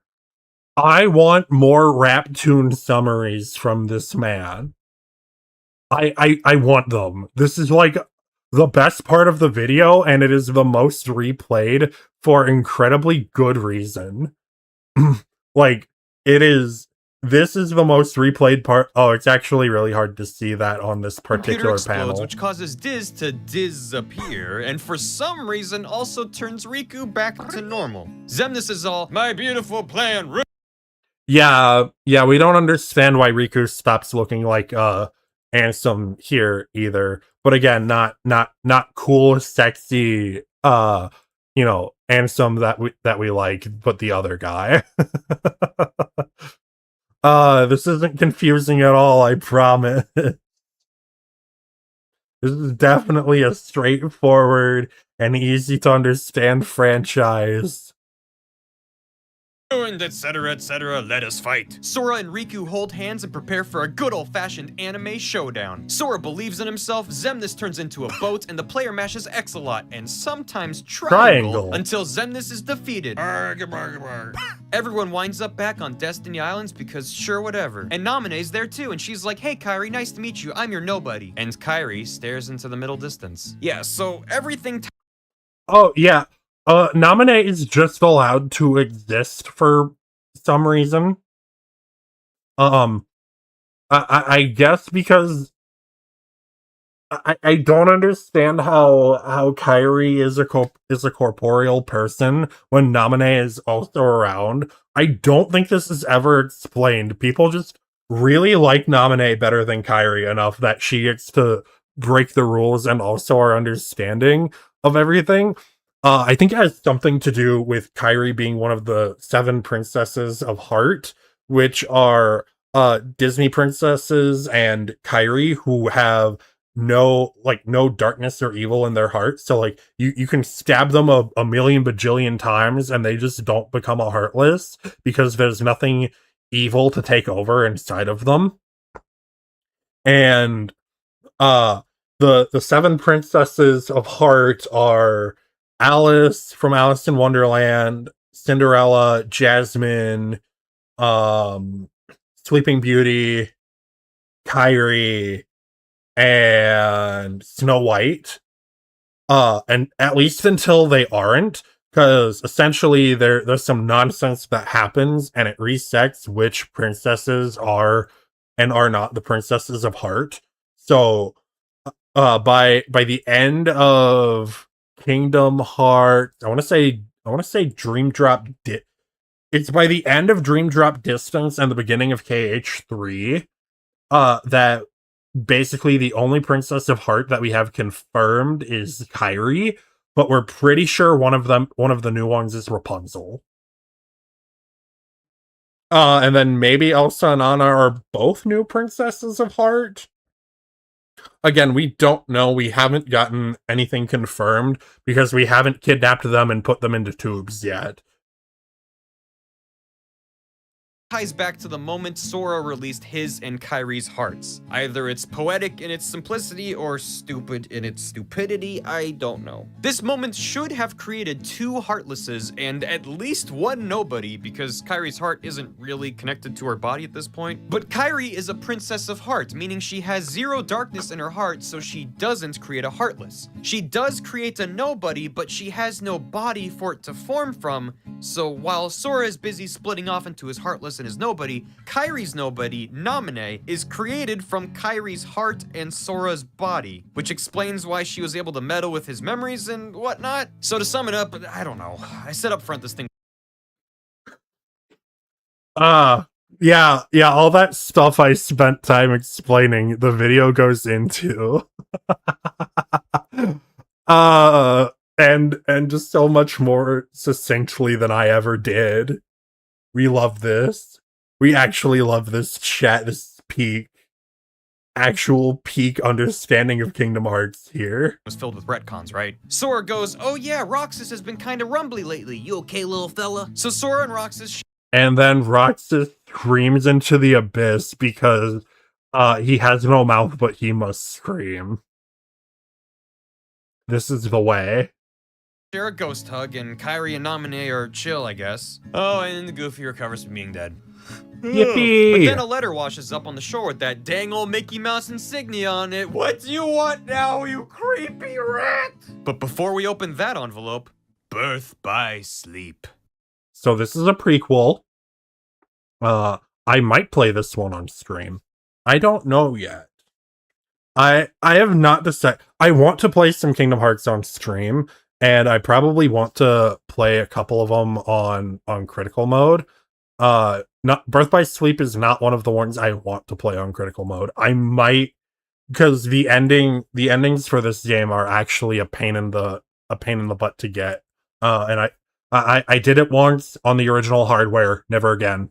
Never again. Ever. No. Yeah. So like, if we want to see the multiple endings, I will just like show off the cutscenes by looking them up on YouTube, because there's a lot that happens in the multiple endings for Birth by Sleep, and all of them are technically canon, but like the amount of canon that they are depends on how overly complicated it is to get the ending, which of course it is. Also, I'm not playing Also, one playthrough of Birth by Sleep is like 3 playthroughs of any other game. So I'm not playing this game 9 times. I'm not doing it. I'm not playing this game 9 times. Yeah!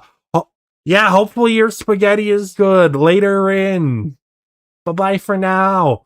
I'm having fun with lore. Hopefully chat is too. I don't know. They got quiet. I think everyone's too confused and like having a seizure and drooling on the floor.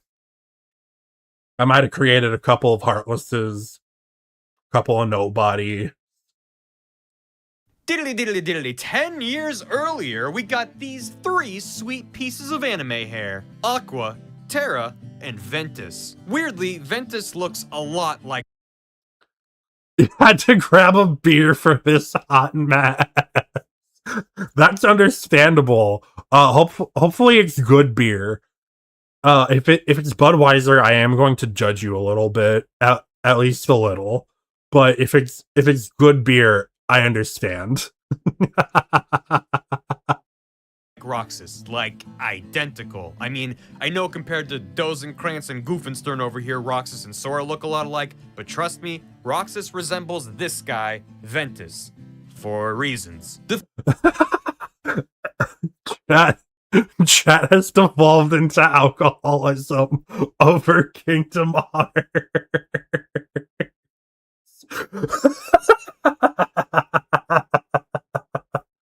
You know, I want to see how many people I can drive into drinking from Kingdom Hearts. I need to show this to Tia Mom and see how quickly she starts drinking. Because like she will just let me explain the random lore of things to her, but she will like actively be engaged in asking questions the whole time. And I think that's part of like why I love discussing lore, is because like, you know, my mom would try to actively understand all of the hyperfixations I told her about when I was a kid. And I never really got around to telling her about Kingdom Hearts because like I really got into it about the time that her and dad were first divorcing, and I didn't know about it much at the time. So like I was pretty much just over here going like, man, Kingdom Hearts sure is cool. I don't know much about it yet. And now now I'm here being extra autistic. We have whiskey. Let's go. We've upgraded to whiskey, as we should. As we should. You might want some tequila. You might want a side shot of tequila, because there is a karaoke dance party. 3 of them are being trained by Master Ericus to become. Oh, dang it! I'm in the way of Master Ericus. Okay, that guy's Master Ericus. He's voiced by Mark Hamill. Okay, you're going to want to smash this man because he's voiced by Mark Hamill. I don't blame you.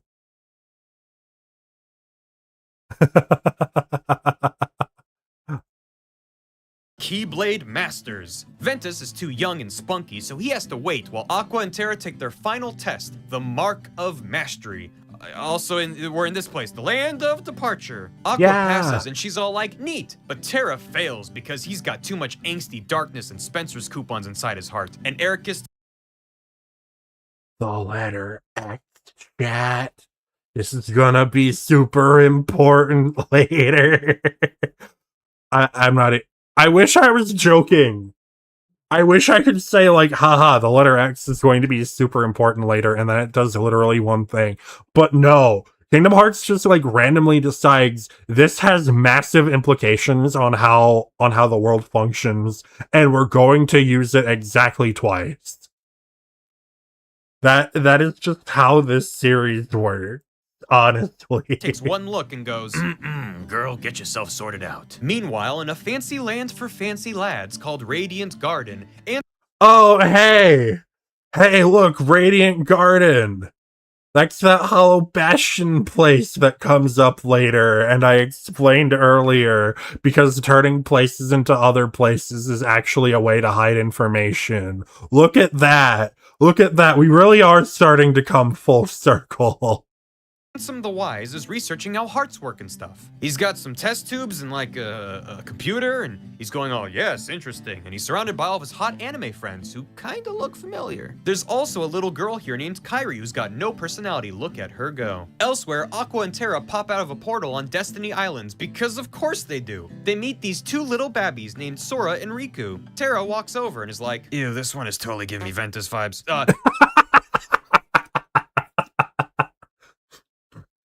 Yeah, honestly, Sora do be a little bit too spunky.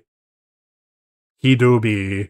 Hey kid, now you know how to use a Keyblade. You won't remember this when you're older. And Riku dribbles on himself. Also, Kairi comes over from Radiant Garden, and Aqua maybe teaches her how to use a Keyblade?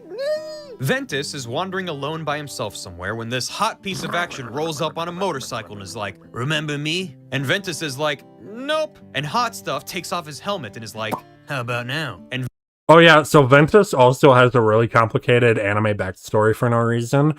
This doesn't take place in a game, by the way. So, like, we don't get to actually play through Ventus's backstory. It's just kind of told to us over the course of Birth by Sleep. So, essentially, Ventus is just, like, a dude, right? And Xehanort is out here doing evil science experiments and, essentially, tries to separate the light and darkness to do a test for later on how we make the Keyblade, but the Greek letter Keyblade, not like the KEY blade, the X hyphen blade. This is going to come up on the test later. And so essentially, in order to make the Keyblade X-blade, you need to have 7 lights and 13 darknesses fight one another. And the 13 darknesses or the 7 lights need to be destroyed in order to truly form the Keyblade, but X Keyblade. And the X Keyblade is like a super Keyblade that unlocks the moon, which is sometimes Kingdom Hearts. Okay. Oh yeah, sometimes Kingdom Hearts. There are technically multiple, and we still don't know what it actually is. We know it's like a coalition of people's hearts and souls, and it can just kind of do things. They're implied to be evil, and like you can draw power from Kingdom Hearts, but only if you like know what you're doing and you have an X-blade Keyblade, not like a KEY blade. So like anyone with an X-blade Keyblade can like do some tomfuckery with Kingdom Hearts, but if you have a KEY blade, you're pretty much shit out of luck. Ventus is like, sorry, I only know one other dude with yellow eyes. Wait! Turns out Ventus forgot a whole bunch of stuff that was super important. Before he was being trained by Master Ericus, his master take a shot every time something confusing happens. Oh my, you'd be dead. You would actually be dead. You would need to go to the hospital for how much liver damage you've inflicted upon yourself. There's too much. There's too much confusing stuff that happens in Kingdom Hearts to ever play that drinking game. Normally I'd say like, oh yeah, please drink responsibly. Do not play this drinking game. Don't do it. You will lose. And so will your wallet. Okay? Go buy Kingdom Hearts merch instead and cry. Like any other sane Kingdom Hearts fan who understands the lore.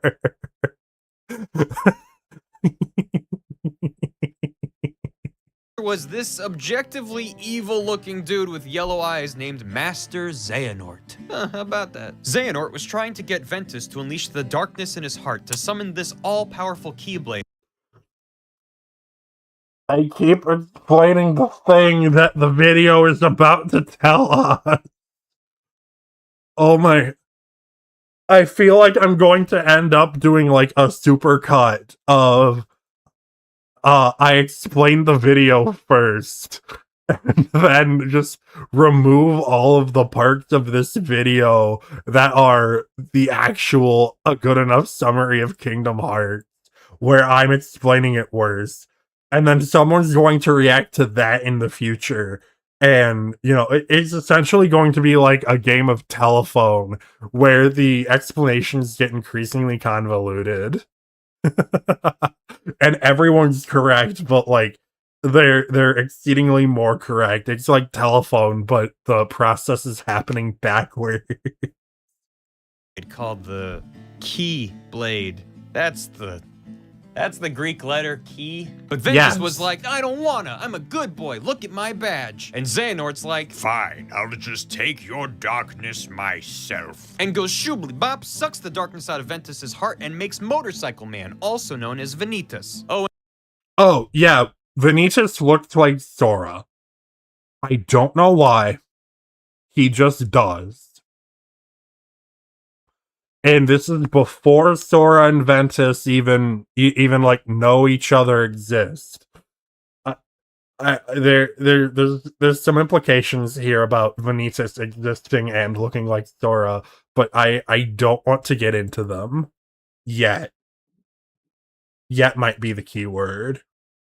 And he looks exactly like an evil Sora, but just don't think about it, it's fine. Flashback over, Ventus is like, oh yeah, I remember. And Vanitas is like, cool, we gotta fight. Meet me at the Keyblade graveyard. Okay, so long ago, there were tons of Keyblade wielders, and they all fought over the Keyblade in this epic war, and now all that's left. They fought over the X-blade Keyblade, not like the KEY blade, okay? Because it's the KEY blade graveyard. It's not the X Keyblade Graveyard, and there's just a bunch of KEY blades stuck in the ground where all of the corpses are. Also, I don't know how any of them permanently died, but that's a different question. Left is a bunch of keys in the ground. But Ventus knows all this and just goes, "K." Meanwhile, Terra's getting super moody and kills Master Ericus. Ericus is like, "Why, my pupil?" And Terra's like, "I don't know, Gam didn't go over this part in detail, but I'm assuming darkness?" Then everyone piles into the minivan and heads on over to the Keyblade Graveyard for their big anime fight. And you know it's serious because no one turns into a boat. Ventus versus Vanitas. Terra versus Xehanort, who's like, "Hello." And Aqua versus this dude who you might recognize better like this, but he doesn't have his cool eye patch and scar yet. Him named Breg. Xehanort is like, Breg becomes Zigbar, and also, Breg is secretly Lushu, who is one of the disciples of the Master of Masters, who we don't know yet because we haven't gotten to the part where we talk about the mobile games. Yes, the mobile games have important lore. Yes, this lore is canon. Yes, you are expected to know it. No, you cannot play the mobile games anymore.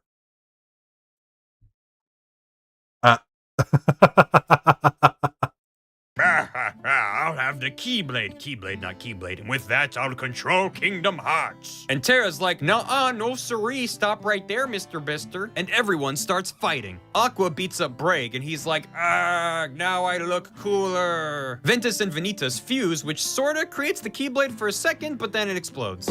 And then Ventus explodes. He's just asleep, but his heart goes swoosh over to Destiny Islands to go live in Sora's heart and heal up. Sure, okay. Yep. Yeah, remember that part where people can die and live inside of other people to recover? Yeah, that's where this comes into play.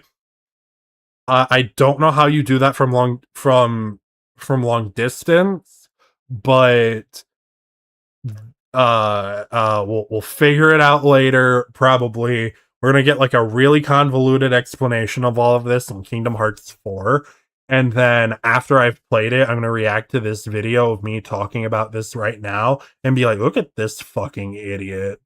It's so simple and obvious that hearts can traverse distances based on like people's aura.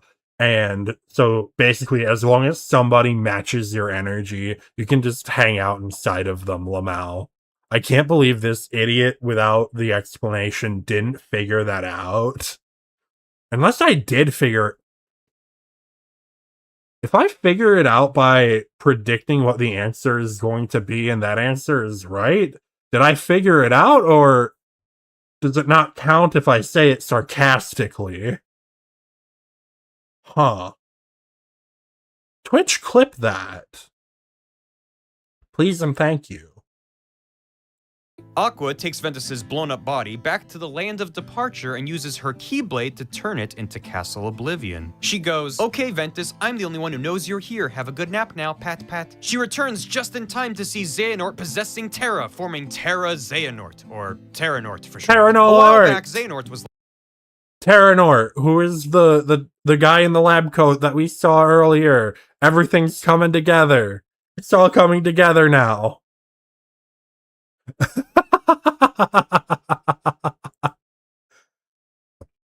Chat is broken.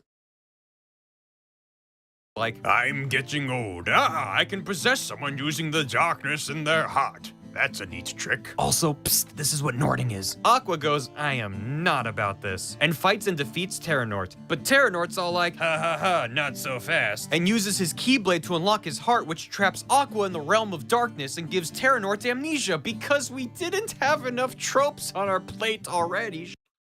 Yeah, so if you commit Keyblade Sudoku, you just kind of make an important plot event happen, and it's uncontrollable. So, like, Keyblade Sudoku is theoretically a bad idea, but, like, if you know what you're doing, it's a better idea than when Sora did it, but it's still generally frowned upon unless you, again, have some idea of what you're doing. But it's unpredictable. It's essentially like rolling the wild magic table in D&D 5th edition. You know something's going to happen, you just don't know what that something is, right? It might help you, it might not. It might do multiple things. It might do nothing. Sure. Throw some amnesia into the mix! Terranort, just calling himself Xehanort now, becomes an apprentice to Ansem the Wise, and then much later gets his memories back, and goes on to create his Heartless Ansem, this one not that one, and his Nobody Xemnas. Now we can return to the present in Recoded. Well, not... We do love our wild magic. Oh, yeah. So anyway, this is the computer dimension, a different computer dimension than the one I brought up earlier. This is actually probably one of the least important things in Kingdom Hearts.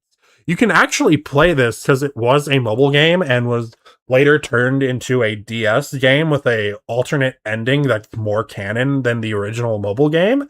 But he's gonna get into that here. Not a lot important happens in Recoded. It's actually a miracle how brief the summary is going to be. Quite the present. Sometime after defeating Xemnas, but before Mickey's letter arrives at Destiny Islands, Jiminy Cricket is hanging out with Mickey. You see, throughout Sora's many adventures, he's been accompanied by Jiminy, who's been documenting everything that happens. Like, today, Sora spent 15 minutes staring at a bowl of oatmeal. That's a lot of oatmeal. Why would you stare at oatmeal for 15 minutes? Does it, like, smell funny? But if it smells funny, you like, want to taste it. So, you'd actually get more out of just, like, licking the oatmeal than you would staring at it for 20 minutes. Because then you just have cold oatmeal. Yeah. Yeah, actually, what does staring at the oatmeal accomplish? I love how this is the thing that is breaking me. Everyone else is over here like, the plot, I don't understand, please help. And I'm over here like, the oatmeal! Chat, what are we doing about the oatmeal? It's cold! You would have learned everything sooner had you just eaten the oatmeal. And then, like, you know, if at least the one bite was bad, you would have recovered relatively quickly. You know, but now you just have cold oatmeal. And you have to reheat it. And, like, arguably your oatmeal is going to become worse unless you reheat it in just the right way. Like, staring at oatmeal for 15 minutes is going to ruin it. And I think that's the most comprehensible thing I'm going to say in this stream.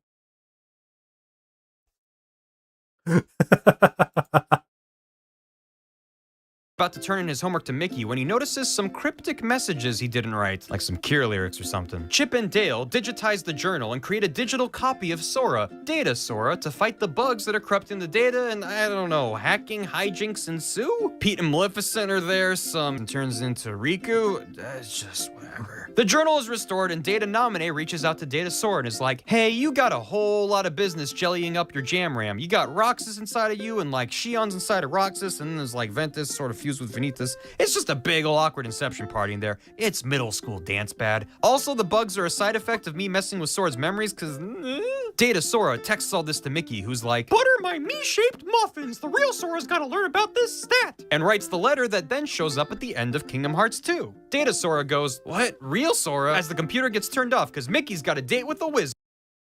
Yeah, we technically also learned all of this information in Birth by Sleep, but Birth by Sleep did not make it clear enough for the audience, and so, like, nobody had figured this out, and it was critically important to know for Kingdom Hearts 3 that, like, there's a whole bunch of nonsense happening inside of Sora because of all the people that he's keeping inside of him, and so that is why they made this game, to clarify a plot point that we already knew. And this is actually arguably one of the longest Kingdom Hearts games. Like, I think it's this and 358. Oh wait, no, I forgot about Union. Okay, it's like Union Cross, 358, and this. Those are the longest Kingdom Hearts games. And they are tedious. They are quite tedious to play through. Like, when Kingdom Hearts games are good, they're really good. In terms of like the raw gameplay, but when they're bad, they're really bad. Kingdom Hearts like cannot manage to make a medium ground on this. Honestly, it is impressive how hit or miss the gameplay is in Kingdom Hearts. Yeah, and Sid goes, "Yo, Xehanort is coming back and we're screwed. We only have one Keyblade Master and you, like, randomly took your shirt off that one time." And Mickey goes, "We'll get to that. What about Sora and Riku? If they become Keyblade Masters and Sora gets his jam unjellied, we might stand a chance." And Yen Sid goes, "Okay, but there's a lot of jelly in that jam. But it smells like peaches." Dream drop distance. In order to become Keyblade Masters, Sora and Riku have to take the Mark of Mastery, the same exam that Terra and Aqua took way back when. But apparently the test is totally arbitrary, and whoever's conducting the exam just does whatever they want, just like... Yeah. So for Aqua and Terra, they just had to, like, hit some balls around and, like, not use any of the powers of darkness while fighting the weirdly powerful light balls. And Terra used the darkness. I mean, technically, Ventus also fought the glowy light balls, and he didn't use darkness because he doesn't have any. And Ericus just kind of, again, said, "Nuh-uh, doesn't count." Even though, again, Ventus did an equal amount of work to the other two during the Mark of Mastery exam. So technically, Ventus should be a Keyblade Master, but that is aside from the point. Yen Sid charges Sora and Riku with waking all the sleeping hearts of various worlds that have been on a constant roller coaster of exploding and being reformed over the past couple games. They bounce through some Disney worlds and wake people up, but not Sleeping Beauty? Come on, it's a game about waking people! Okay, Gam's telling me there's a reason. Okay, fine. Anyway, remember the rules of the Kingdom Hearts universe? All that stuff about Heartless and Nobodies and how destroying both restores the original somebody? Yeah, so all those Organization 13 Nobodies Sora killed, they're back as their original X-less somebodies. What? Our protagonist wasn't going right. Yep, no one dies. Nobody dies in Kingdom Hearts unless it's in a flashback, or, actually, that's it. Nobody dies in Kingdom Hearts unless it's in a flashback. I don't think I can name a single death in this franchise that actually sticks. Goofy doesn't stick. Goofy, of course, can't stick even. I don't even know why the game tries to fake us out with Goofy's death for as long as it does. Yeah, no one stays dead in this franchise. Everyone is functionally immortal. Honestly, I don't know why people don't just abuse the system for immortality. Legitimately, just like do a Keyblade Sudoku, and then have your Heartless and Nobody get trapped in a jar, and then be like, all right, university at which I have tenure, kill this Heartless and Nobody with this Keyblade in like 100 years. I want to see what the future is like. Because you can just be alive indefinitely as long as your Heartless and Nobody aren't killed. That's just the thing that can happen. And like, not everyone makes a special Heartless or Nobody when they're killed. So theoretically, you could just be immortal that way. And even if your Nobody becomes its own person and then lives a life and dies, again, they just become a somebody again after the Heartless is killed. And so like the Nobody could have grown old and died, and the somebody would still be the same age as when they were originally committing Keyblade Sudoku. It's actually like a really useful mechanic that the implications of are never properly used by the series. You could actually just time travel to the future. It would be a one-way trip, but you could do it. Oh yeah, there's also other methods of time travel in this game that don't involve clever usage of the death mechanics, because of course they don't. Out murdering people, see, they're fine. Also, keep it together. Oh. The X in all those Nobodies' names isn't an X. It's called the Recusant Sigil. I told y'all the letter X is magic.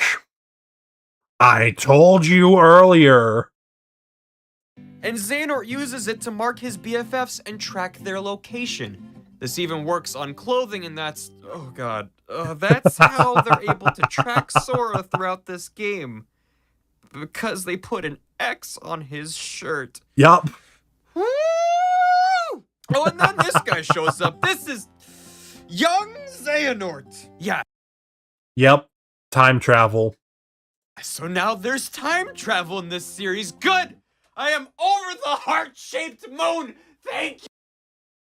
It looks kind of like a potato chip. Can I eat it? What does Kingdom Hearts taste like?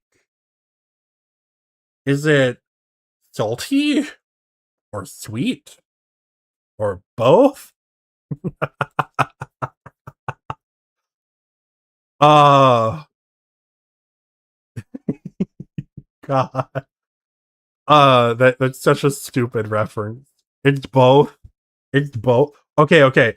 So the reference I just made, every time a character eats sea salt ice cream for the first time, they're like, salty.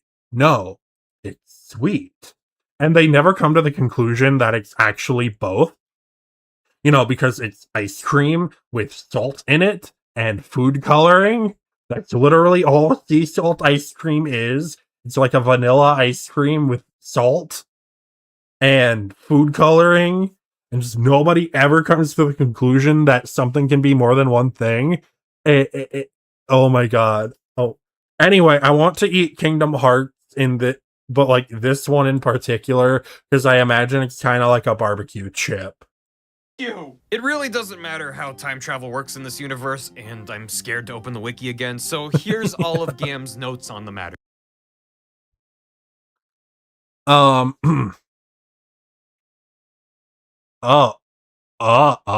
is a lot. This is a lot. Hold up, I want to read in this. Universe, and I'm scared to open the wiki again, so here's all of Gam's notes. I want to read this. Okay, so time travel like Xehanort, you have to abandon your body and become a heart or a heartless, because heartless are just essentially hearts corrupted by darkness. This allows you to travel through time, apparently, if you have the assistance of powerful magic. It's not just you're a heart now, go back in time, kill Hitler, or go forward in time and kill Mecha Hitler type of deal. You can only travel through time if there's a version of you in the time you are going to. Oh, okay. You are unable to travel to the future beyond the present point. Oh, so like, wait, how does that work? If you're unable to travel through to the future beyond the present, but the future is always the future, right? So like it, right? Like, okay, so if in Kingdom Hearts, I Keyblade myself, right? Like Shay goes and Keyblades himself to become a heart, and wants to travel through time. Okay, I have very powerful magic, so we're just going to assume that is a thing I could do if I became like a heartless. Okay, right, and like this is 240,000. Wait, no, that's too young. This is 150,000 years ago, Shay, that becomes a heart and decides to do time travel. So that Shay could not come further into the future than today. But if that Shay, but then there will be a Shay in the future that is not my present. So what determines when the present is in order to hard cap time travel? Because like future and present are relative to your current point in time. You're traveling fourth dimensionally. You don't the present isn't like a cap. It's not like today is the present, because tomorrow will be yesterday's future. Yeah, tomorrow will be yesterday's future. So like that would then be the present. So what determines what the present is in this lore? I'm so confused. What's on the matter? Okay, example, the meeting point in dream drop distance. Also, you can't change time, you can't change time, meaning you can't change the future. Oh, okay, so it's like, if you time traveled, you always have time traveled. So they're pulling like the Harry Potter type of deal, where they saved Buckbeak and stopped the Dementor from killing them because they always. So okay, so time travel is closed loop time travel in this. Wait, but that doesn't make sense. Because if time travel is closed loop time travel, then young Xehanort can't be trying to Nort Nort Sora, because Sora would have already have been tried to have been Nort. What? Oh my. Okay, I need to figure this out. No, I don't actually. Basically, at Actually, some point, Evil Ansem went back to Destiny Islands where Xehanort grew up because, because everyone's from there. He met the young lad and was like, here's some, going back in time potion. Go round up all the Xehanorts because we going hard. Because, okay, Xehanort's Heartless was killed in Kingdom Hearts 1 and his Nobody was killed in Kingdom Hearts 2, which means Xehanort's Somebody is back and ready to crack some skulls and- wait, why does he look- yeah, we don't understand why, why Ansem Seeker of Darkness and Xemnas fuse back into old Xehanort. That is never explained under any circumstance. It's actually a little bit of a problem, because that means Terranort is missing until he isn't. So what happened to Terranort? Look like creepy old man Xehanort, not Terranort. I thought I understood how this worked. I'm doing my best. Oh, but now we learn about Xehanort's ultimate master plan. In Birth by Sleep, he wanted the Keyblade in order to control Kingdom Hearts. But the Keyblade exploded, and conveniently it likes to explode into 20 pieces. 7 light and 13 dark. Xehanort is all, grr, I want those shards. Like he's the villain in a cereal commercial. Cereal. Delicious.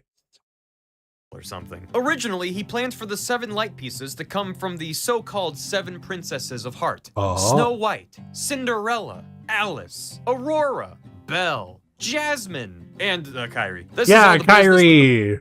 I told you about the princesses of Heart early. I think I got them all. Hold up. Somebody find out if Pache was actually correct. I think he was. And if he was, I'm excited for it. I want Pache to be correct. You know, he needed a win.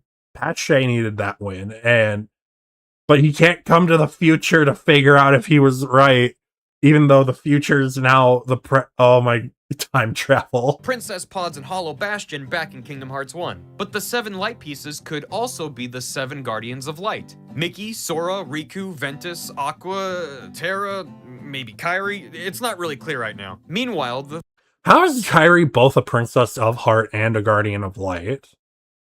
I'm all for the fact that two things can be true simultaneously, but if you're, because that means that technically means there's 13 lights then, doesn't it?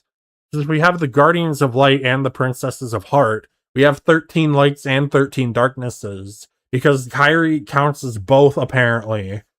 So how does this happen? How does that work? Kingdom Hearts explained the math is wrong. Math is not mathing. 13 dark pieces are a little harder to come by. We got a couple bad eggs bumbling about, but 13? Not quite. So Xehanort, being the rational person he is, decided to essentially create 12 copies of himself by putting a little Nort into all these nobodies, which together would then act as the 13 dark pieces needed to form the Keyblade. This is why Xehanort created X-Blade, Keyblade, not K-E-Y Blade. Okay. Organization 13. His plan was to Nort each of the members so he'd have his 13 dark pieces. But Oh. instead, they thought for themselves and were like, what the heck, dude? I And don't also Sora wanna killed be everybody, evil. So way to go, Sora. He also tried having 2 of the members be as heartless and nobody, which is totally cheating. Xehanort, being the rational person he is, decided, hey, True. Honestly, though, if your evil plan involves like, hey, I need people who are excited to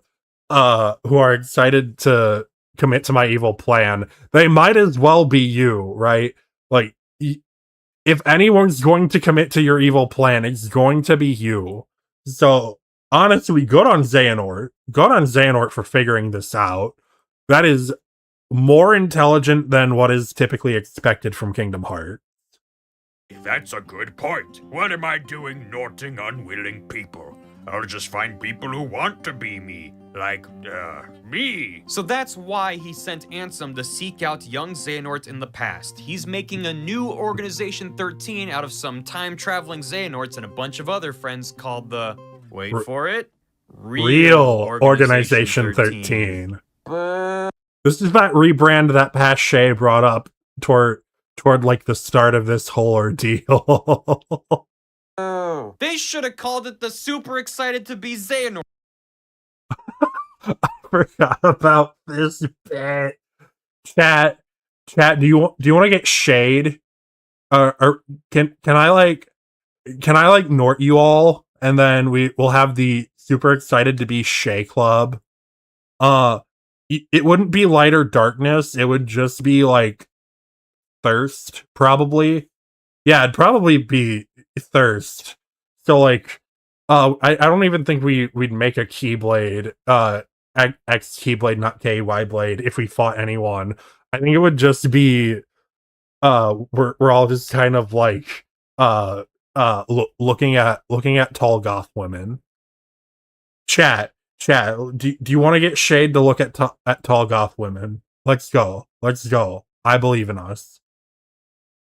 Club. So Xehanort gathers himself, young Xehanort, Ansem, Xemnas, Xigbar, and Syx, who are part of the old Organization 13, but apparently just can't get enough of that Nort juice, and 6 other shadowy figures that'll almost certainly get revealed in Kingdom Hearts 3. They're probably like time-traveling goofies or something. Oh, yuck. But wait, I hear you counting on your fingers. That only makes 12. Yes, they're 1 short. So Xehanort decides the 13th Nort shall be Sora! He kidnaps Sora because I guess Goofus and Dallant do literally nothing all day, and is about to Nort Sora super good when Lee dives in and saves the day. Psst, Lee is Axel's somebody, and he only really cares about Roxas and Xion, but Sora will have to do. Xehanort goes,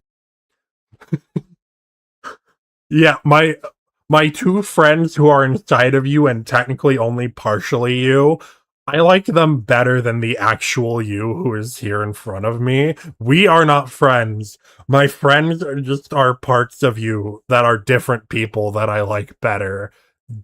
It's not like I like you or anything, Baka.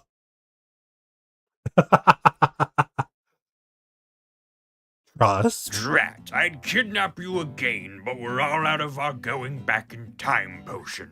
Until next time, when the 7 and 13 are destined to fight and summon the Keyblade in Kingdom Hearts 3. And all the Xehanorts disappear. For now. Riku and Sora go back to Yen Sid and they're like, wow, the whole universe was at stake. Glad we got out of that one. Hoo-wee, I almost forgot we were taking a test, haha. And Yen Sid goes, Riku, you passed. Good job. Sora, you almost got Norted. You fail. And Sora goes, That is approximately how that goes. Yes. An old man almost put his juice inside of you. And that's totally your fault. Therefore, you fail at becoming a Keyblade Master. Even though you have saved the world on multiple occasions. No, not Keyblade Master. He still technically isn't at the time of Kingdom Hearts 4, by the way. Even at the end of Kingdom Hearts 3 and going into Kingdom Hearts 4, Sora's not a Keyblade Master. Nort again! All the characters laugh and credits roll. Wait! We're not done yet. 2 quick games to go. Union Cross. Long ago, I mean, like, long ago, all the worlds were connected, and it was the age of fairy tales. In this harsh on the eyeballs place called Daybreak Town, there was this guy called the Master of Masters, who wore a... Yeah, people think he's Sora. I wanna go over that theory after we get the summary of Kingdom Hearts 3. Because I want to make sure that everyone... I have been watching this one video for 2 hours. This half-hour video for 2 hours. Just to make sure that everyone's caught up when I start yapping about Kingdom Hearts 4 and wanting to theorize. So, I hope you all have been paying attention, because I am going to, like... this is going to be on the test later. I don't know what to tell you. Sweet hood and trench like the organization dudes, and he wrote this book of prophecies with the help of his Keyblade No Name, which can see into the future, but only the future it's actually around. Yeah, you didn't know there was going to be a test later? SMH my head, Niffy. You had one job. This whole 2 hour and 15-minute long stream so far has been entirely to prepare you for the test later as we start trying to theorize about the things happening in Kingdom Hearts 4 after we watch the trailers. Dang it, Niffy, you had one job. Chat, you had one job, and it was to study.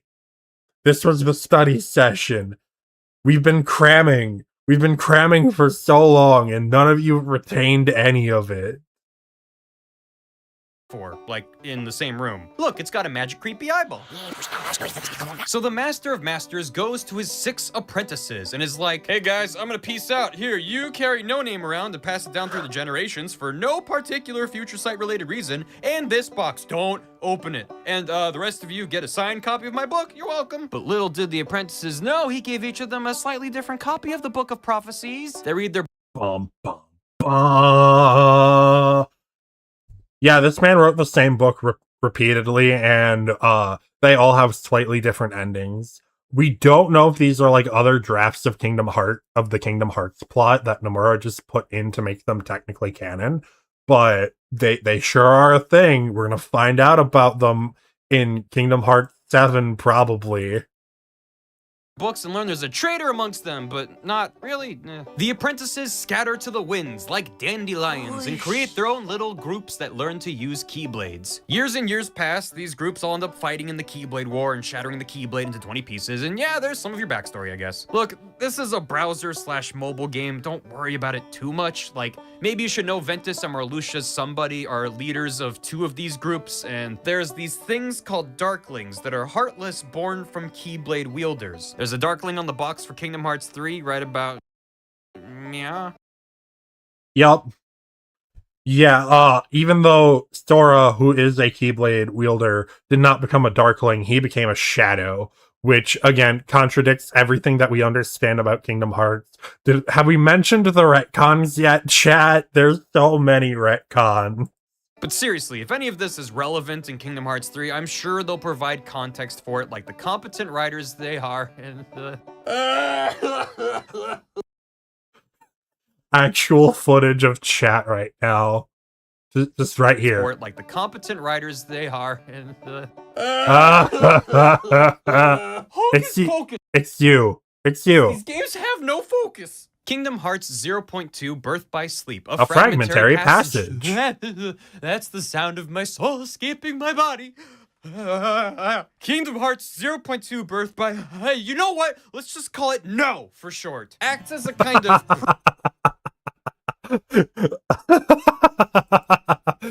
all of you right now are just being like, no! This is called No! I refuse! Prequel sequel that sets some things up for Kingdom Hearts 3. You play as Aqua, picking up right after the events of Birth by Sleep, where she was trapped in the realm of darkness by Terranort. She wanders around some Disney world swallowed up by darkness, fights her doppelganger, Phantom Aqua, and finds Ventus and Terra, but they're not actually there, she's just lonely. She fights some shadow monsters and ends up falling even deeper into darkness, but eventually runs into Riku and Mickey. Because, yeah, even though her story took place 10 years before Kingdom Hearts 1, time is super janky in the realm of darkness. Which sure is convenient if you're a writer and want to get your prequel character into the present story. Aqua fends off the darkness while Riku and Mickey close the door from the end of Kingdom Hearts 1, and Mickey literally loses his shirt just to preserve continuity. Yep. Mickey gets hit by a bunch of heartless, by a bunch of shadows that have formed together into like a centipede blender, and that is why Mickey loses his shirt. He gets attacked by the centipede blender in such a way that his shirt comes off just to preserve continuity from Kingdom Hearts 1. This was so vitally important that Mickey loses his shirt so that the ending of Kingdom Hearts 1 isn't retconned, that we had to do this. There was no other choice than putting Mickey Mouse in the centipede blender of demons in order to get his shirt off. Definitely. This was the only way.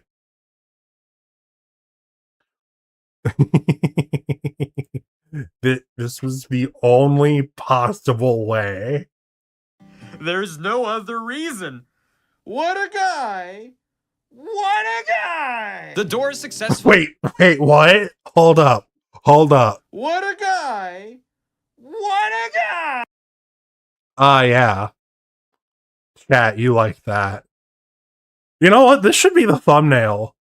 If I edit this down for YouTube, I think this right here should be the thumbnail of me just being like, oh yeah. Oh yeah.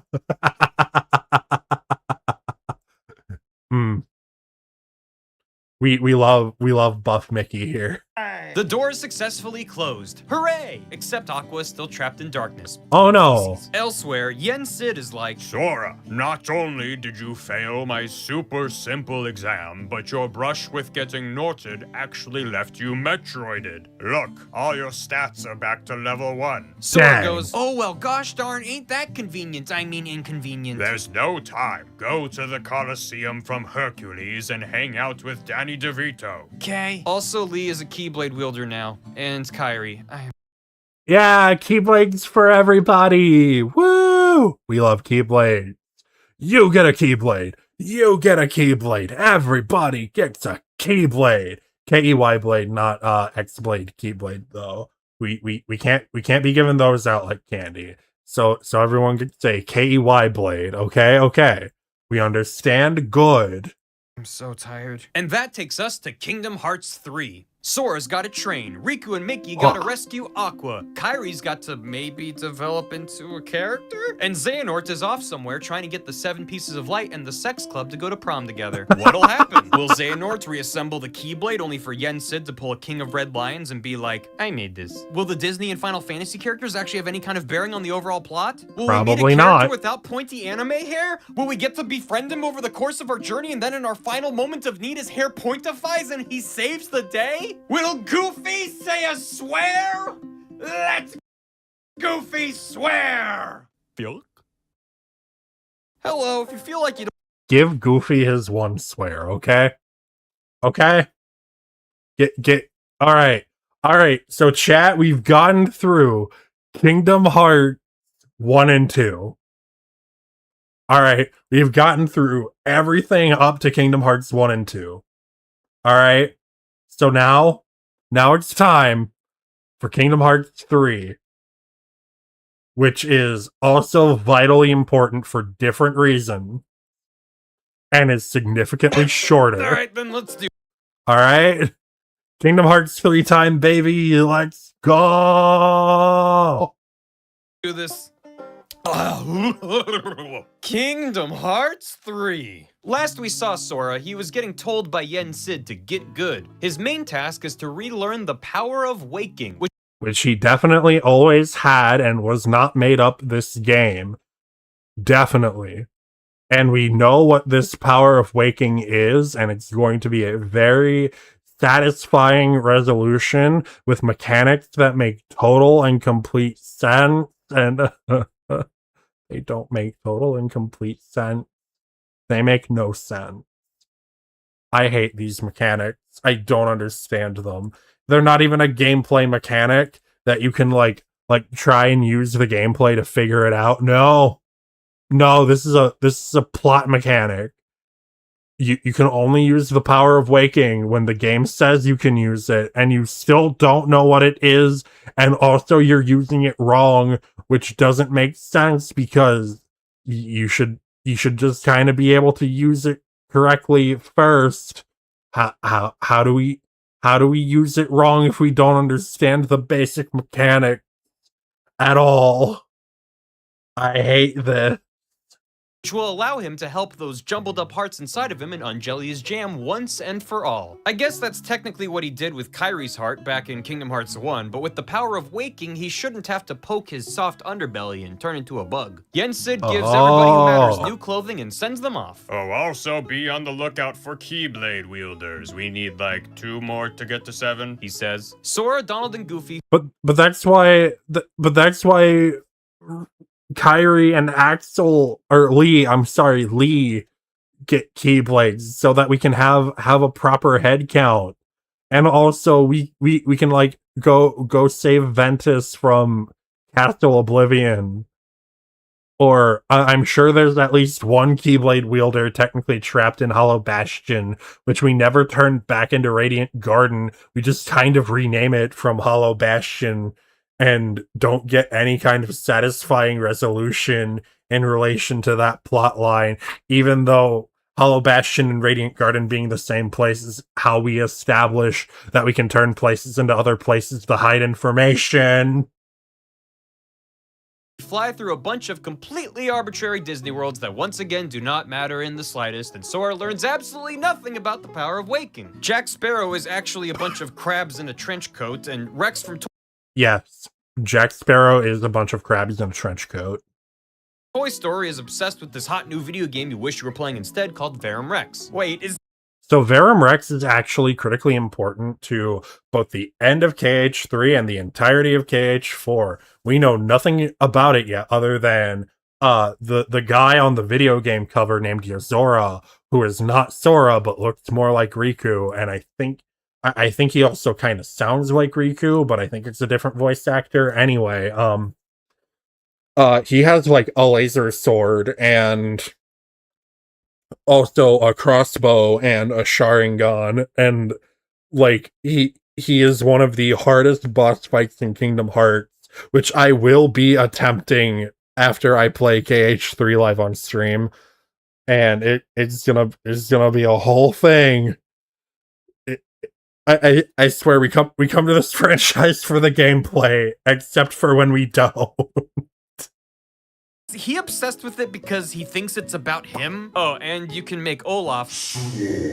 Also, Maleficent and Pete are back, and they're looking for a box. They don't find it. Nope. Pet. Along the way, we're reintroduced to the real Organization 13 and learn who the rest of the members are. Disappointingly, they're all characters we already know. Boo! In addition to the Norts we saw in Dream Drop Distance, there's I actually like the fact that they reuse a bunch of the nobodies from the original Organization 13, because this franchise already has too many characters. We're about to actively be introduced to more of them. And again, technically a person's somebody and a person's nobody are different people. So Sora and Roxas are different people. Marluxia and Marluxia's somebody are technically different people. Like, this is a whole thing that nobodies can develop their own personhood. And I haven't... Oh yeah, I forgot to mention that there's a difference between a nobody and a nobody. That's a different conversation for a different day. Theory time, or Kingdom Hearts time.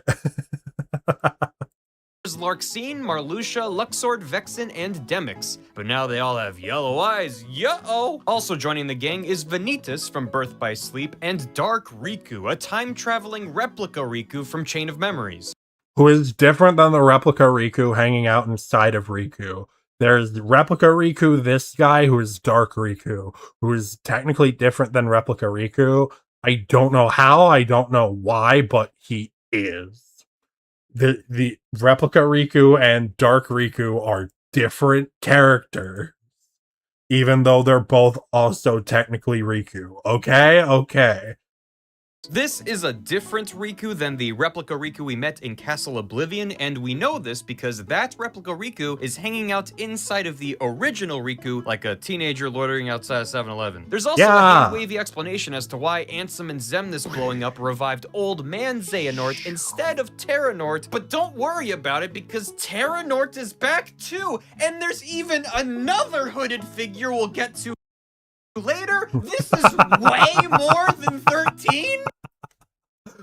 Right. So let me see. We have five Xehanorts. We have 5 Xehanorts there, and then we have the 1, 2, 3, 4, 5, 6, 7, 8. We have the 8 nobodies from the original Organization 13, and then we have an additional 1, 2, 3. So we have 5, 8, and 3. So 5 plus 8 conveniently is 13. We have 16. This is Organization 16 now, for the sake of everyone's sanity who isn't me, because otherwise the real Organization 13 is going to make us think there are actually 2 Organization 13s. It's not. It's the same group again, but like with 5 of the members being one guy. Okay. There's too many hooded figures in this game. Some of the other former members of Organization 13 decided to be good and stay as somebodies. They hang out back at Ansem the Wise's place and dig through his stuff and find his naughty magazines. They text Sora old memes sometimes. The somebodies figure out what we learned like 3 games ago, that Sora has all these hearts jellying up his jam. Sora's like, I don't know if any of them even technically count as people, but we gotta help them out. Yes, they count as people. Roxas definitively confirms when he defeats Xion that he counts as people, because he can only defeat Xion because he is a different person than Sora, which I know does not make sense in the context of this stream that we've been having so far. But, like, again, it is only because Roxas is a different guy that we can even do any of the things we're doing. Oh, and also Roxas can dual wield. Okay. He sets out to free Roxas because, ew, girls are icky, but he runs into a problem. For one, Roxas doesn't have a body anymore, and for 2, Sora doesn't know how to release Roxas's heart. Wait, hold up, since when do nobodies have hearts? I thought the whole point was that they're a shell without a heart. You know what? I have no more fight left in me. It's fine. Ronga's hooded, this plot is convoluted. Roxas's friends show up and are like, hey, oh yeah, remember Roxas's friends from inside the computer? Well, so they're real world people don't actually know who Roxas is.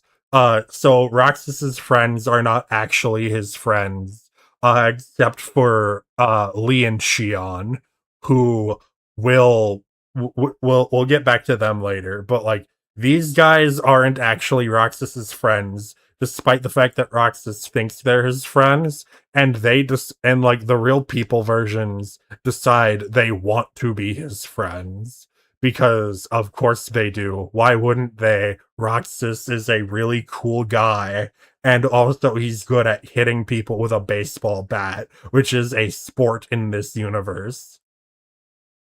We don't remember Roxas because we were only friends with him inside a computer. And Sora's like, oh yeah, there should be a copy of his heart in the computer. But they don't know Ansem's password. Beep, boop, sad toot. Meanwhile, Riku and Mickey are so bad at rescuing Aqua that she turns into anti-Aqua. Which is actually fine because, I mean, she's rocking it. Mickey goes, what happened? And she Goth Aqua would. He's like, I was trapped here for 10 years and turned evil and got this sweet outfit. What took you so long? And Riku's like, I couldn't find my big car, my bad, lol. Sora pops out of a portal and helps his boy. Okay, so Riku's car key Keyblade is technically one of the best designed weapons in terms of Kingdom Hearts Keyblades. but it becomes significantly less useful in thumb grip, which is the only way to make any other Keyblade useful. So it is simultaneously technically designed better because it can actually like bind and slash in theory, but it's also technically significantly worse because you have to constantly hold it in thumb grip, meaning your lines of attack are actually really bad with it if you use it in a way that has any sort of defensive hand protection. So, Riku's Keyblade hurt me in particular. Actually, maybe I should do like a Keyblade review of like how practical is every Keyblade as a real world weapon. Spoiler alert: I don't think any of them can get like above a C tier. Actually, no, I don't think any Keyblade can make it above a C tier, which is really sad. Boyfriend Riku beat up Darkwa with the power of the Keyblade TM. They unlock Aqua's face so Oh, yeah.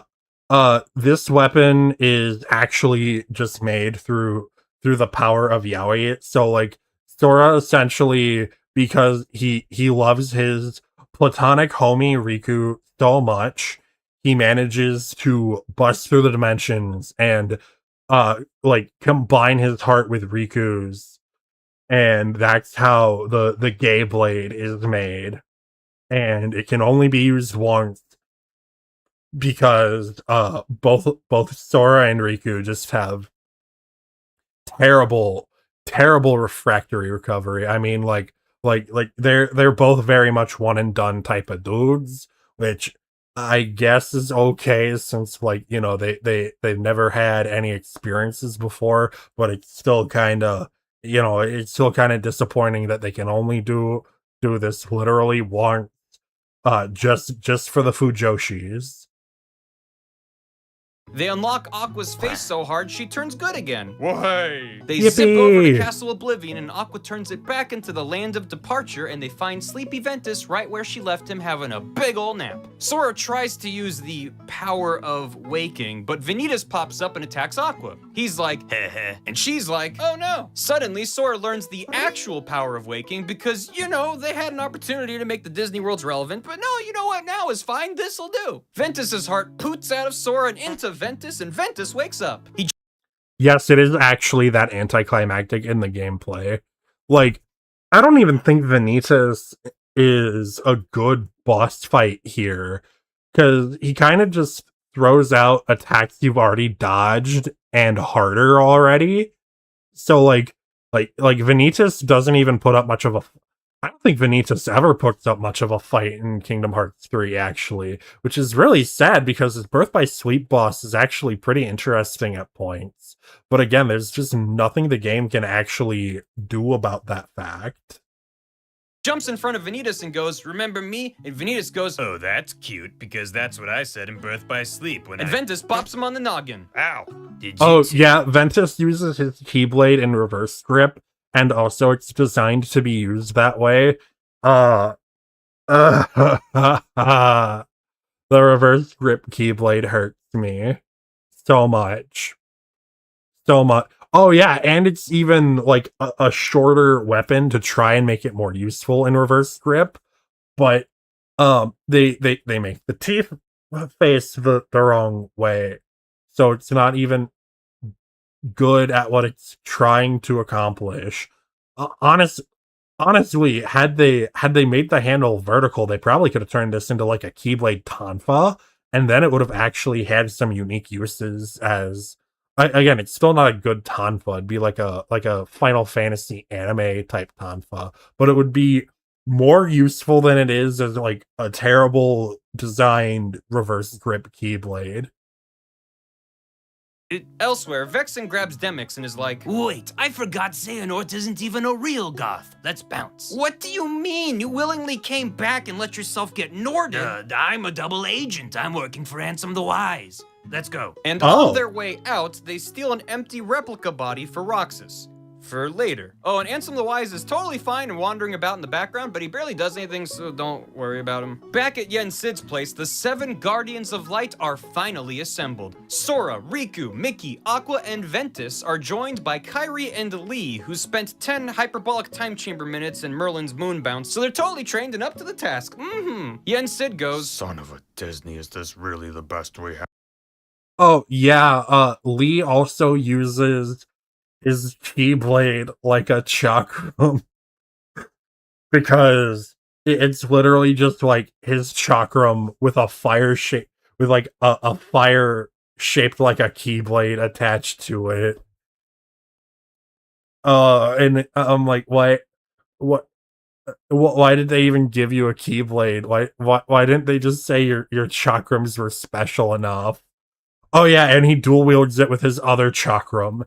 So like he technically just, it doesn't even change how he fights. He has his already terrible weapon, but worse somehow. I didn't even think that was possible, but like, oh, I hate Axel's Keyblade so much. Okay, y'all ready to fight Xehanort? "Wait, Mr. Yen Sid," says Goofy. "If the 7 and the 13 fight each other, then that'll summon the Keyblade, right? Yes, what's your point? X-Blade Keyblade, not KEY Blade. So if we don't fight them, then Xehanort can never win." Wow, Goofy, you're as smart as you are handsome. But if we refuse to fight, Xehanort will just use the 7 Princesses of Heart instead. "Turnips!" cries Sora. "I won't." Turnips!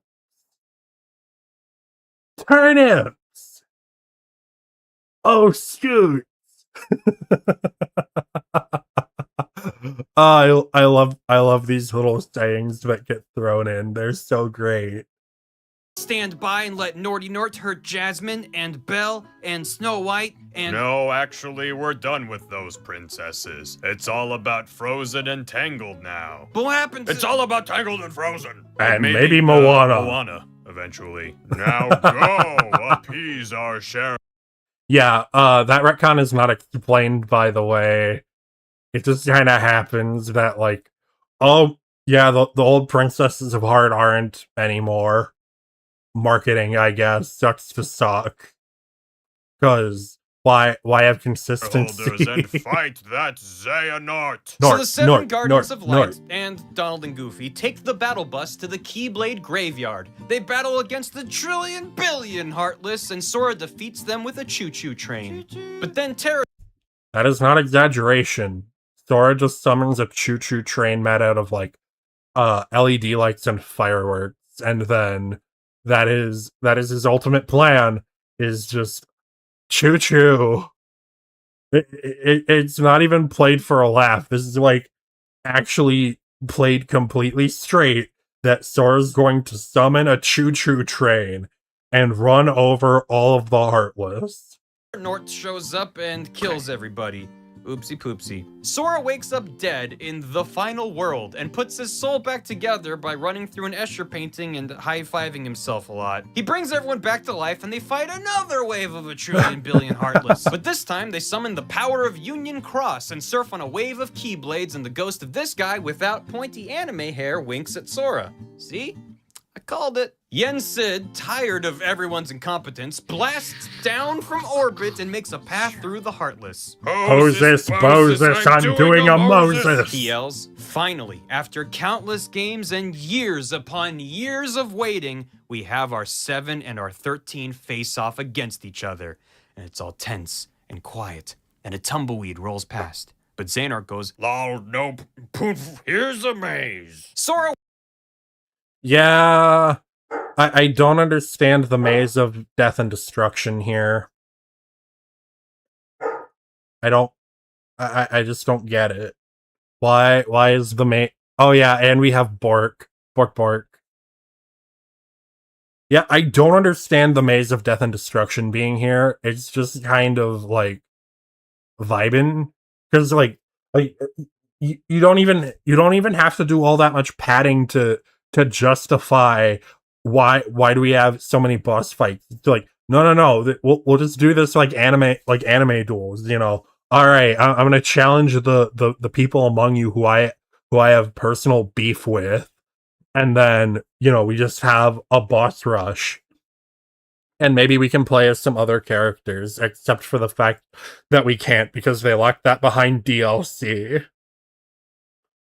Works his way through Xehanort's last-minute corn maze of cheap suspense and takes out some organization members. He helps turn Terra Nort back into Terra, and Replica Riku kills Dark Riku while Riku watches. And Sora goes, "Check, please." The final hooded member is revealed to be Shion, and Oh yeah, but welcome in, Kino. Hopefully you're doing good. Hopefully you're having fun and enjoying stream.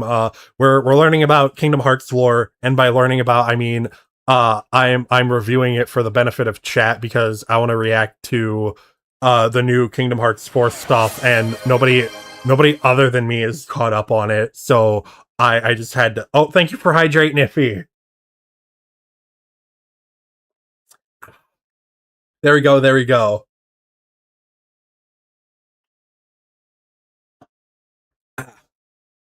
But yeah, I think after we finish this up, we'll be able to start reacting to the new KH4 stuff, which we did it. We understand 5% of how Kingdom Hearts works. That is better than the 0% we were at earlier. I'll take it. Progress is progress. she's evil again! But off-screen, Ansem the Wise was able to log into his computer after finding his password underneath the keyboard and put Roxas's Mickey's abs. Feeling much better, and it looked like I did not. Oh yeah. Hopefully you're doing better, man. Yeah, eat something if you need to. Because losing a lot of weight suddenly is not bueno for your health. So like please take care of yourself, and hopefully it's better than it sounds. Digi heart into the replica body, and so Roxas enters the fight. Shion goes, "Wait, nope, I got my heart back from Sora. Thanks, Sora, I'm good again." And he's like, "When did that happen? Whoa!" All the while, each fight is bringing Xehanort one shard closer to the Keyblade. Kairi, for the first time ever, is about to do a thing, but before she can, she gets kidnapped. Oh, how convenient. Kairi be allowed to do things? Never. If Kairi is allowed to do anything, the universe will just implode on itself for no reason. Maybe next time, Kairi.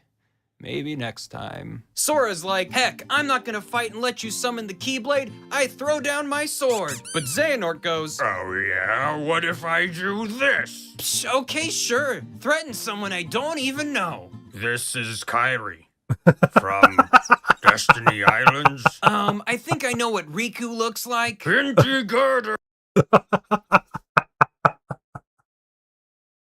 Yup.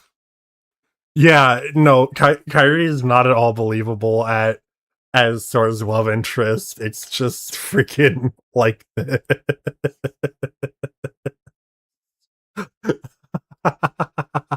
All right. Okay, you're on a healthy rate. Okay, that's good. Body equalize things. That's good. You're not underweight at least. I just know nothing makes sense. Shit happens, just why not? Mickey's nipples. Things bring things, except when they aren't. And having people, but also people being people, except when they're completely different. Kyrie being a plot engine, the stupid Organization 13, jealous characters, weird weapons and acts. Yeah, that's Kingdom Hearts, random bullshit, go. Niffy, you do understand. You understand Kingdom Hearts perfectly. We did it, chat. Niffy is here with us, and she is suffering too. Your friend is now murdered. And he kills Kai. Bonk? Ah, I see. Indy Girder, your friend is now murdered, I guess. Wait, I think I remember who she is now. No! In a frenzy. Yeah, there's spaghetti at the wall.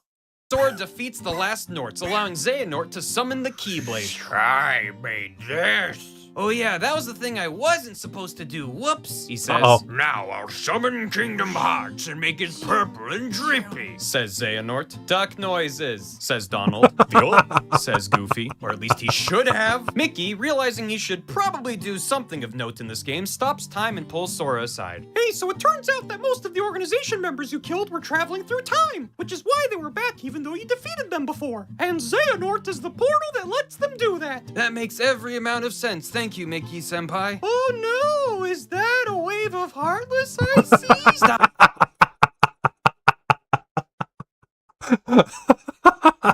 So they dive into the portal that is Xehanort.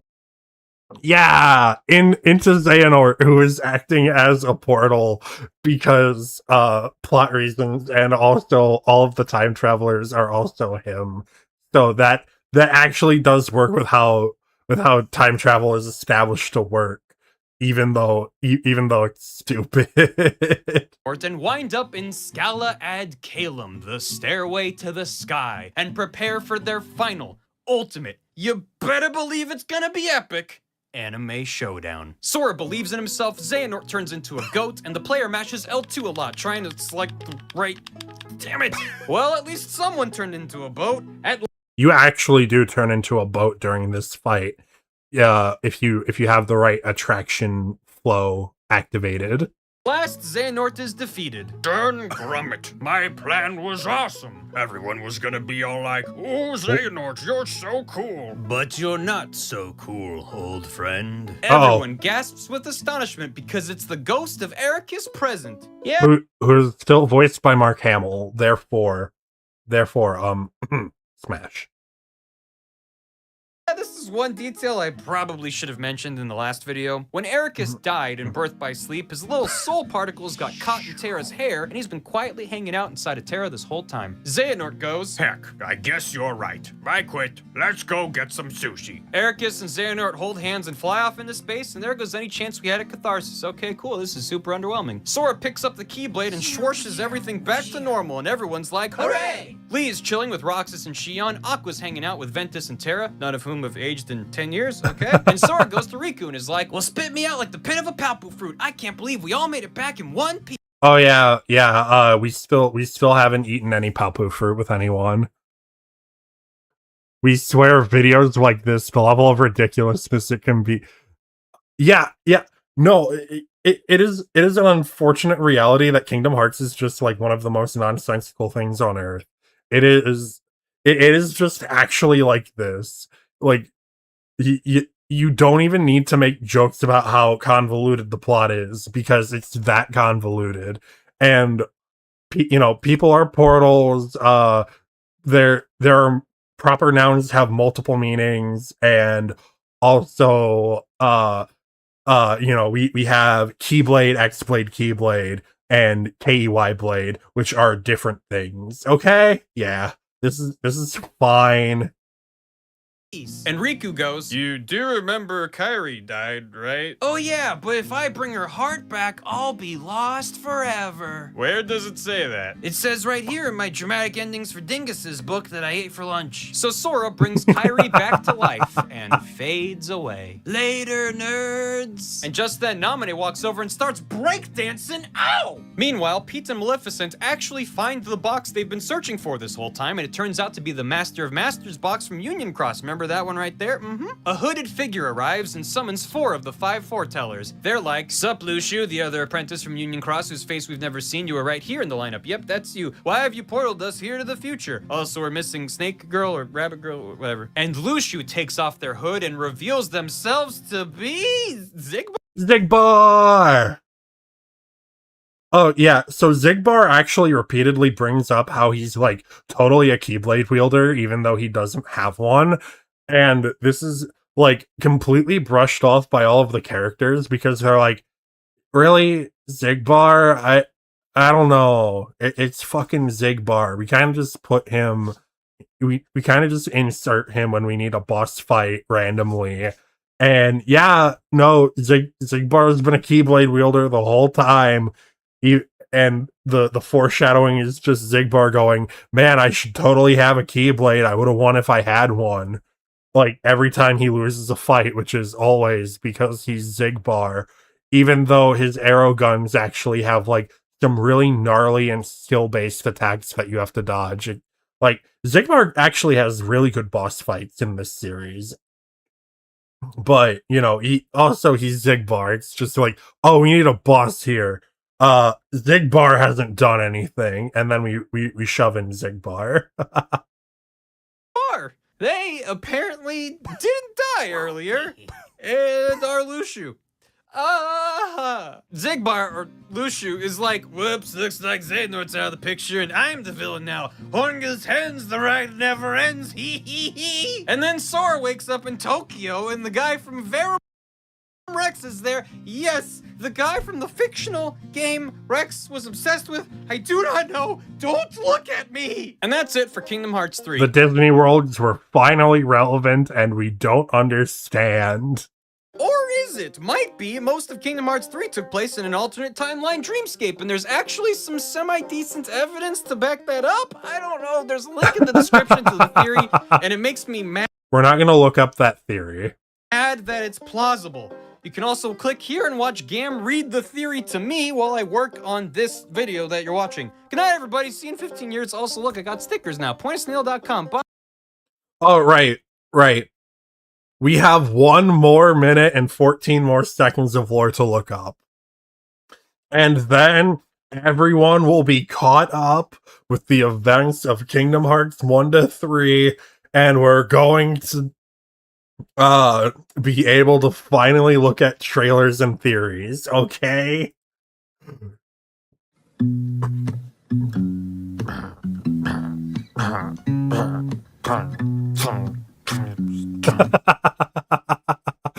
This is a mood right here, actually. Hold up. Look at this man. Just look at this man. Times really gotta know how to make the right setup. Yeah, actually, that is true. Yeah, I really gotta. I think we're gonna get new overlays in the relatively near future. I think I have a better idea on like how to separate myself out and not cover as much when I'm playing games or reacting to shit. So hopefully we'll get that fixed soon, TM. I do have some other important things I need to pay off first, though.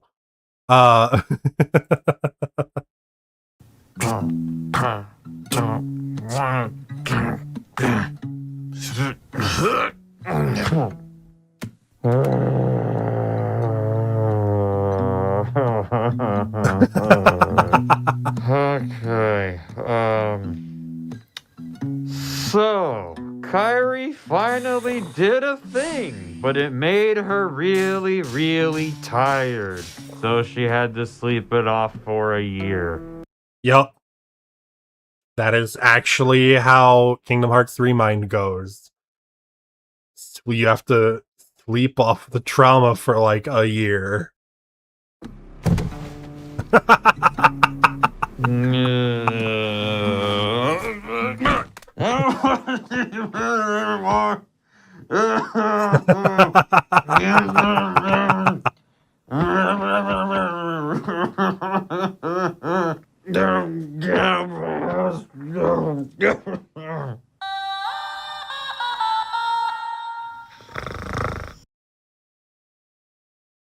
And now we are caught up with Kingdom Hearts. Except for the secret boss or for when we fight the one guy from Verum Rex. So wait, hold up. Is there the Melody of Memory summary? Oh hey. Metal. Ooh, he has more stuff. Yippee. Elden Ring. Sora turns into a boat. Here's it. Is there not the Melody of Memory? There's not the Melody of Memory. Okay. Alright. Sounds good. Now we can react to Kingdom Hearts 4. We can actually do the thing that we came to stream to do. only 3 hours later because I wanted to make sure that everyone was caught up on Kingdom Hearts. Let's go. 3 hours in, we finally got to the thing we said we were going to do. Alright. Kingdom Hearts 4 trailer. Alright. We're going to... Oh wait, you know what? There goes any chance that this video being seen in other countries. Actually, the sound alone probably did it. No, it's not the first time around here that we were like, all right, we're gonna do a thing, and then it's 3 hours later and we haven't done it. That is actually pretty normal around these here parts. I'm glad there's no like first time chatter in here being like, you said you were gonna do something. It's been 3 hours. Yes, it has. But we're still here. We're still going to try and figure out the KH4 lore and the theories, and I'm ready. So I haven't been reacting to like I went out of my way not to watch this when it dropped, okay? Just because I'm like, no. I wanna do the KH4 obsession on stream. I want to this is what I want to do. I want to like be able to think about KH4 on stream and just get hype. So pardon the autism, we're here now. We're gonna be here for like, I don't know, probably at least another 2 hours. I've been having insomnia lately anyway, so I might as well use it to stream. Essentially, yeah. All right, Kingdom Hearts time. Brings back memories.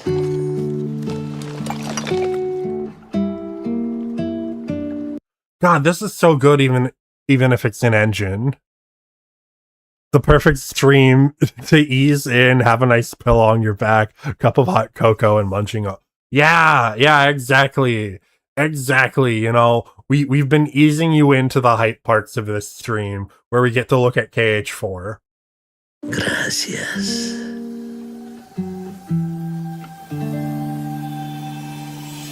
Huh? Wait, what happened? He's been forgotten. When there's no one left in the living world who remembers you, you disappear from this world. We call it the final death. Hey, it happens to everyone eventually. Come on, De La Cruzito. You got a contest to win.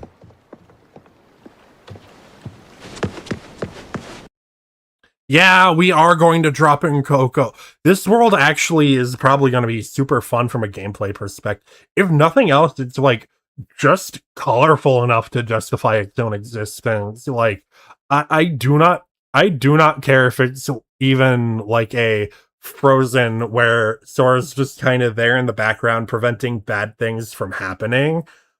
I am excited enough to explore the world of the dead that I do not care if Sora doesn't actually have any bearing on the plot in this world. That is how much I want to explore the world of Coco. And supposedly there was an interview that dropped pretty recently that we're not going to get many worlds in Kingdom Hearts 4, but the worlds we do get are going to be really in depth. Yeah, the skeleton hand really did do a lot to give it away, but it's still so good.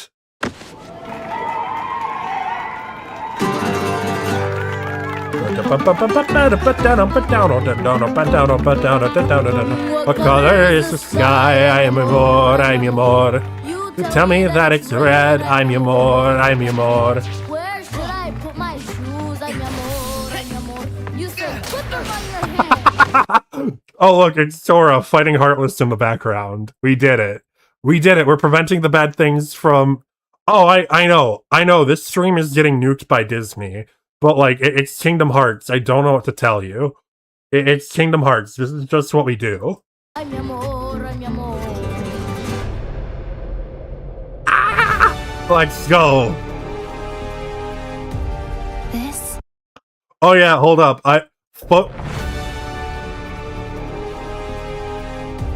Photorealistic Sora is real and he can hurt you. Look at him. He has never been this photorealistic before, and it's still jarring for me. Like even KH3 Sora was a little bit jarring because like, you know, Kingdom Hearts was basically stuck in PS2 graphics for so long. But yeah, so it's kind of uncanny that Sora is this photorealistic because like he was originally designed to look as cartoony as possible, so he resembles Mickey Mouse. But, you know, it just do be like that sometimes. This is Quadratum. They're asking for Dandelion Dispatch. Dandelion Dispatch? Oh, yeah. Okay, yeah, so we have a new group of Keyblade Wielders called Dandelion. Supposedly. Again, these are... I feel the lawyers crawling on my back. It's okay. It's okay, you know, Disney will just, like, mistake me for a Kingdom Hearts character and let me get away with it. Trust. You know, there's gonna be like, oh yeah, that is a Kingdom Hearts character. Nomura planned this. This is, like, secret lore that he's been planning the whole time. This is a joke, by the way, for legal reasons. I am not legally affiliated with Kingdom Hearts or any other associated media beyond what I react to on stream. I just really like it. Okay, good.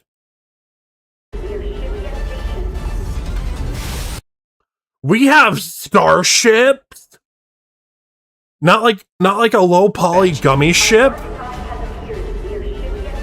We have like an actual sci-fi starship and not just a bunch of polygons glued together into the shape of a spaceship in Kingdom Hearts. No way. Ain't no way. Chat, I know this doesn't make any sense to you, but this is huge. Yeah. Like, hold up. Let me pull up the gummy ship, okay? Alright, so gummy ship Kingdom Hearts. Okay, so like for reference, this is what the gummy ship has looked like. Oh wait, hold up. Open image in new tab. This is what ships have looked like what spaceships have looked like in Kingdom Hearts forever. Like even in KH3 they look like this. So seeing a photorealistic sci-fi style spaceship in Kingdom Hearts is huge. It has massive lore implications and y'all don't even know because this is legitimately powered by happy faces. Like, the ship is legitimately managing to power its warp drive off of friendship. Okay? So, like, the fact that we've gone from, you know, like, vaguely PS2 low poly rocket to what looks to be a actual, like, sci-fi shuttle, like, actual sci-fi carrier shuttle. This is huge. So this means there are other methods of achieving space travel other than just like happy face powered warp drives, okay? Which means like there's sci-fi elements in Kingdom Hearts now, which we've never had before. Kingdom Hearts has been very much a magical setting. Like even computers were weird to have in the original Kingdom Hearts games, and because Nomura, like, despite being a video game director, is like, no, all my characters think that computers are magic, even though, again, I needed a computer to even begin to conceive of this game. Oh my god, this is huge. This has such huge lore implications, and I don't even think y'all appreciate it because y'all have been suffering through the lore for the past 2.5 hours.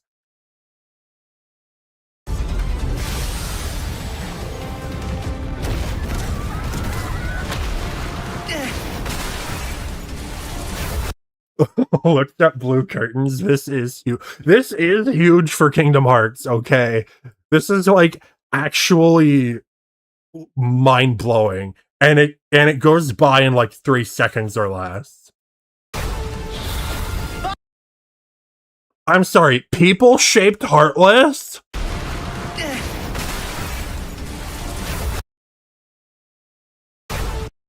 Oh my. Oh my. Wait, so they're what happened to the shadows and like the Neo what happened to my little circular guys? Who are these? Xenofe Raiders, welcome in, welcome in. For those of you who don't know, my name is Shay Long, everyone's soon-to-be favorite good boy and bad dragon, here to yap about movies, shows, games, and other visual neuron activators, all while not granting your wishes. We have been talking about Kingdom Hearts.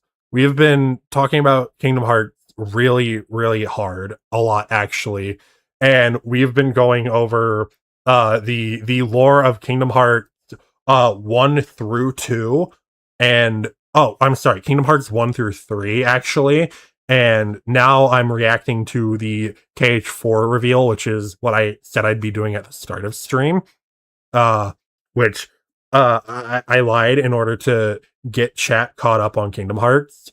Oh yes, everyone follow Xena, please. Please, please, please. Yes. Yes. Yes, everyone please follow Xena. Mogs, can we get a shout out? Yeah, hold up. Shout out Xena Faye. There we go.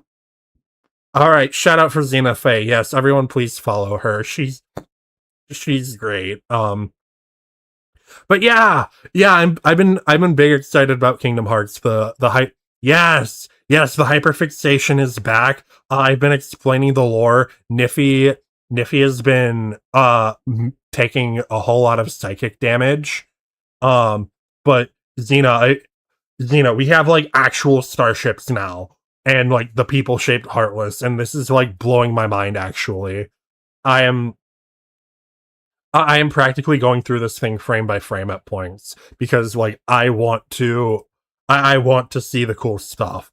Like a Heartless that isn't, like stylized. This is like as human of a Heartless as we've ever seen.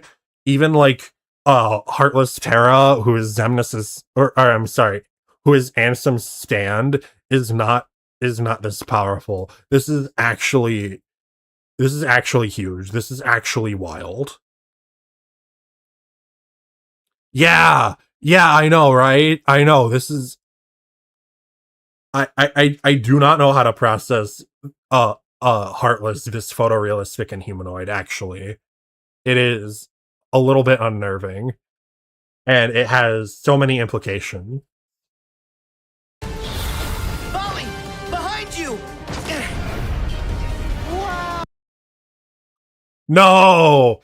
We have another reverse grip Keyblade user! No! Oh, it hurts. Why? Why reverse grip? You were doing so good until then. Welcome to the Plaza de la Cruz.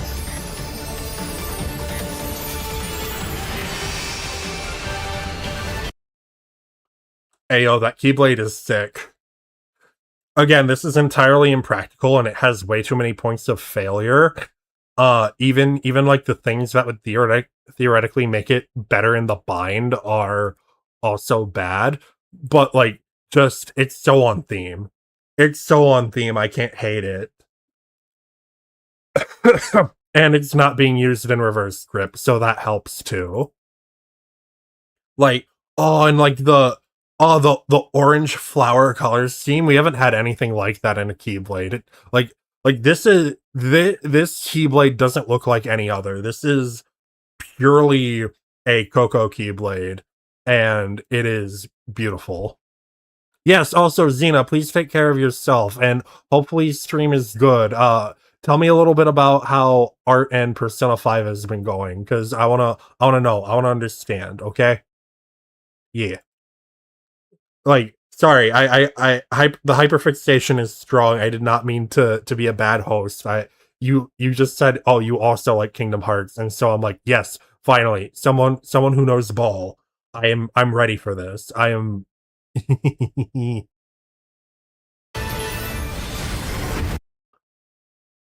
We can surf on our Keyblade. We can surf on our Keyblade.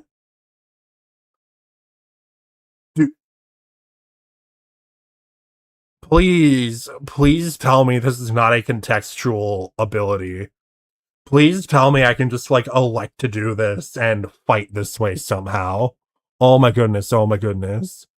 You need a Black Cauldron Blade? Ooh, okay. Persona 5 was an accident. You did art the whole time? Oh, okay. Yes, we are surfing on the Keyblade. Do you see... Hold up. Do you see... Hold up, let me play this footage. We are surfing on the Keyblade. Yeah, we are just, like, rail surfing on the Keyblade. Please tell me we can do this anytime and not just contextually. This would be such a fun way to do combat, actually. This would be, like, such a fun challenge mode. Like, I could absolutely see, like, someone doing a Kingdom Hearts challenge run of, like, can we beat Kingdom Hearts 4 and, while only Keyblade surfing? So, like, I hope this is a stance and not just a thing we can do in context sometimes. Because if not, I'm going to cry a little bit. Oh! It's showtime! This is a lot of... Mickey in the library? Oh, is this the Stairway to the Sky library, actually? Oh, okay. Hold up, what's Mickey looking into? Is he trying to bring Sora back? New information. I bet I'll find a clue to saving Sora now. Yes, Mickey's nipples are still relevant. Mickey will lose his shirt again, okay? Trust.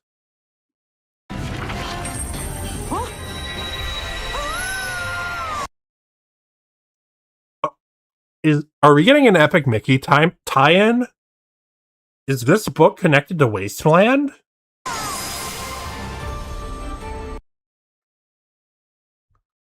We're in a book. We're in a book in a Kingdom Hearts game and playing as King Mickey. This, like, never happened. Oh my... Yes. Are you sure he's not planning a random corporate takeover? He might be, but I don't care. Look at him run through this book. We get to play as King Mickey. That, like, never happens in Kingdom Hearts. Oh my god. Yes.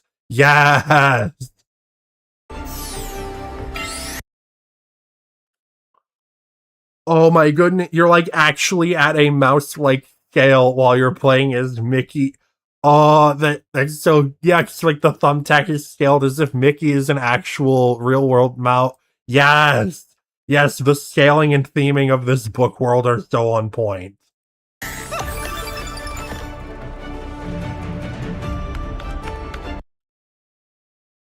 Girl, I swear to God, this has to be an Epic Mickey reference, right? Does this book connect to Wasteland? Do we get to see Oswald?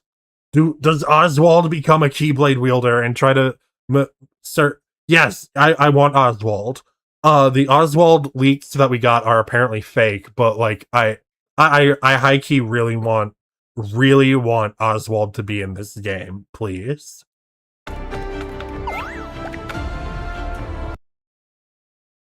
Paper Mech Origami Mickey. Oh my god, that's so cool.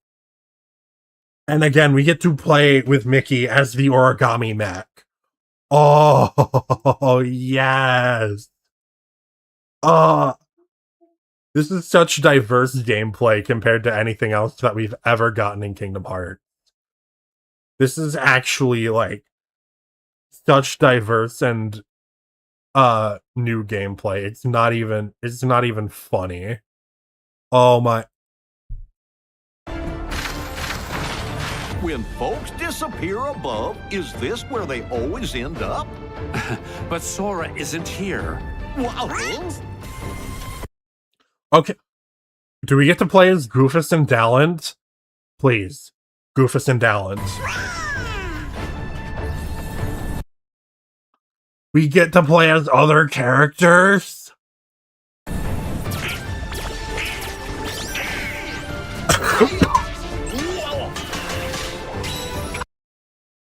Yeah.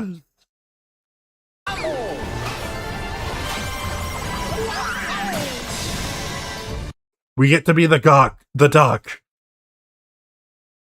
I find it funny how we all had a point of seeing Disney as something magical, but when you're an adult, you see it for what it really is. That is true. Like, again, I do not condone everything Disney does as a company. I just really like Kingdom Hearts. Okay, I am specifically excited because this is Kingdom Hearts, not because it is Disney related, and that is an important distinction for me to be making. What? Sora. The ghost of Donald and Goofy. Do Donald and Goofy die? And they spoil it in the trailer? We're being haunted by the ghost of our friends? Is something wrong? What can you see? Sora! Hey! Oh no. We're schizophrenic.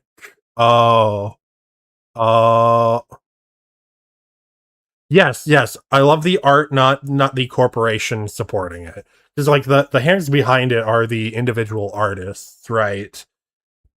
So like, you know, the individual artists who designed and modeled and coded everything for this to happen. Those are the people I appreciate, not so much the Walt Disney Corporation. Oh, Donald and Goofy are actually dead. Okay. Whoa! Oh, is it gonna be like we're exploring the world as Sora, and then like we explore it slightly later as Donald and Goofy, and then that's so cool.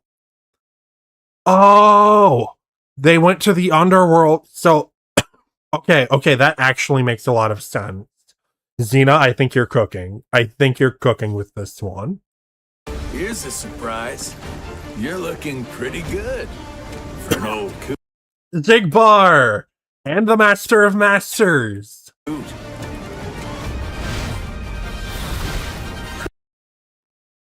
I'm sorry, is that a devil-shaped Heartless?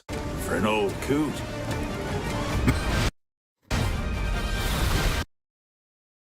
We have demon-shaped Heartlet.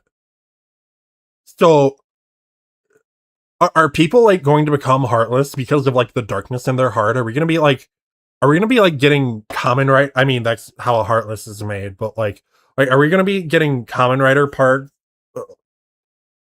stuff of like people intentionally succumbing to their worst impulses and not just turning evil for no reason? Are we like gonna watch someone like, you know, elect to kill their family for their own betterment to become a Heartless? Yes. Yeah, we have a lot of themes about death in this too, between the underworld and Coco. So I'm wondering if this is like a death acceptance type of arc. I kind of am hoping that we have a Star Wars bit in this game, because we do have weirdly photorealistic Sora, but that is entirely a I want judgment, not a I think it will be here judgment. Based on what we have so far anyway.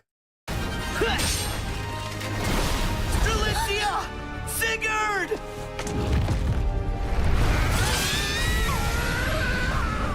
Who are you people? Riku? We get reunited with Riku? Let's go. Riku, Riku, Riku, Riku. Niffy, why do you think you're cooked?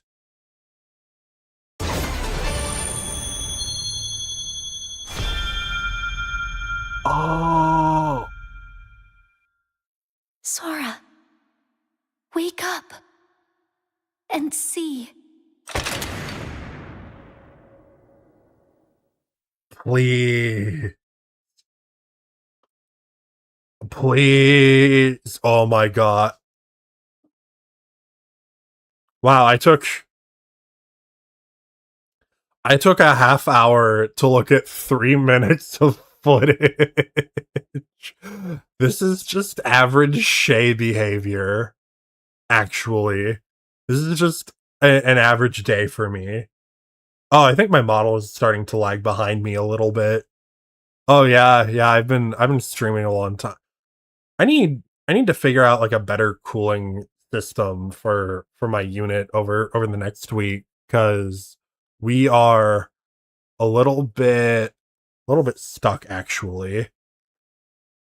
So, oh, okay, we back. Good. All right, I do want to watch a little bit of let me see. So all right, Kingdom Hearts 4. I want to see a couple of people's theories about the game actually.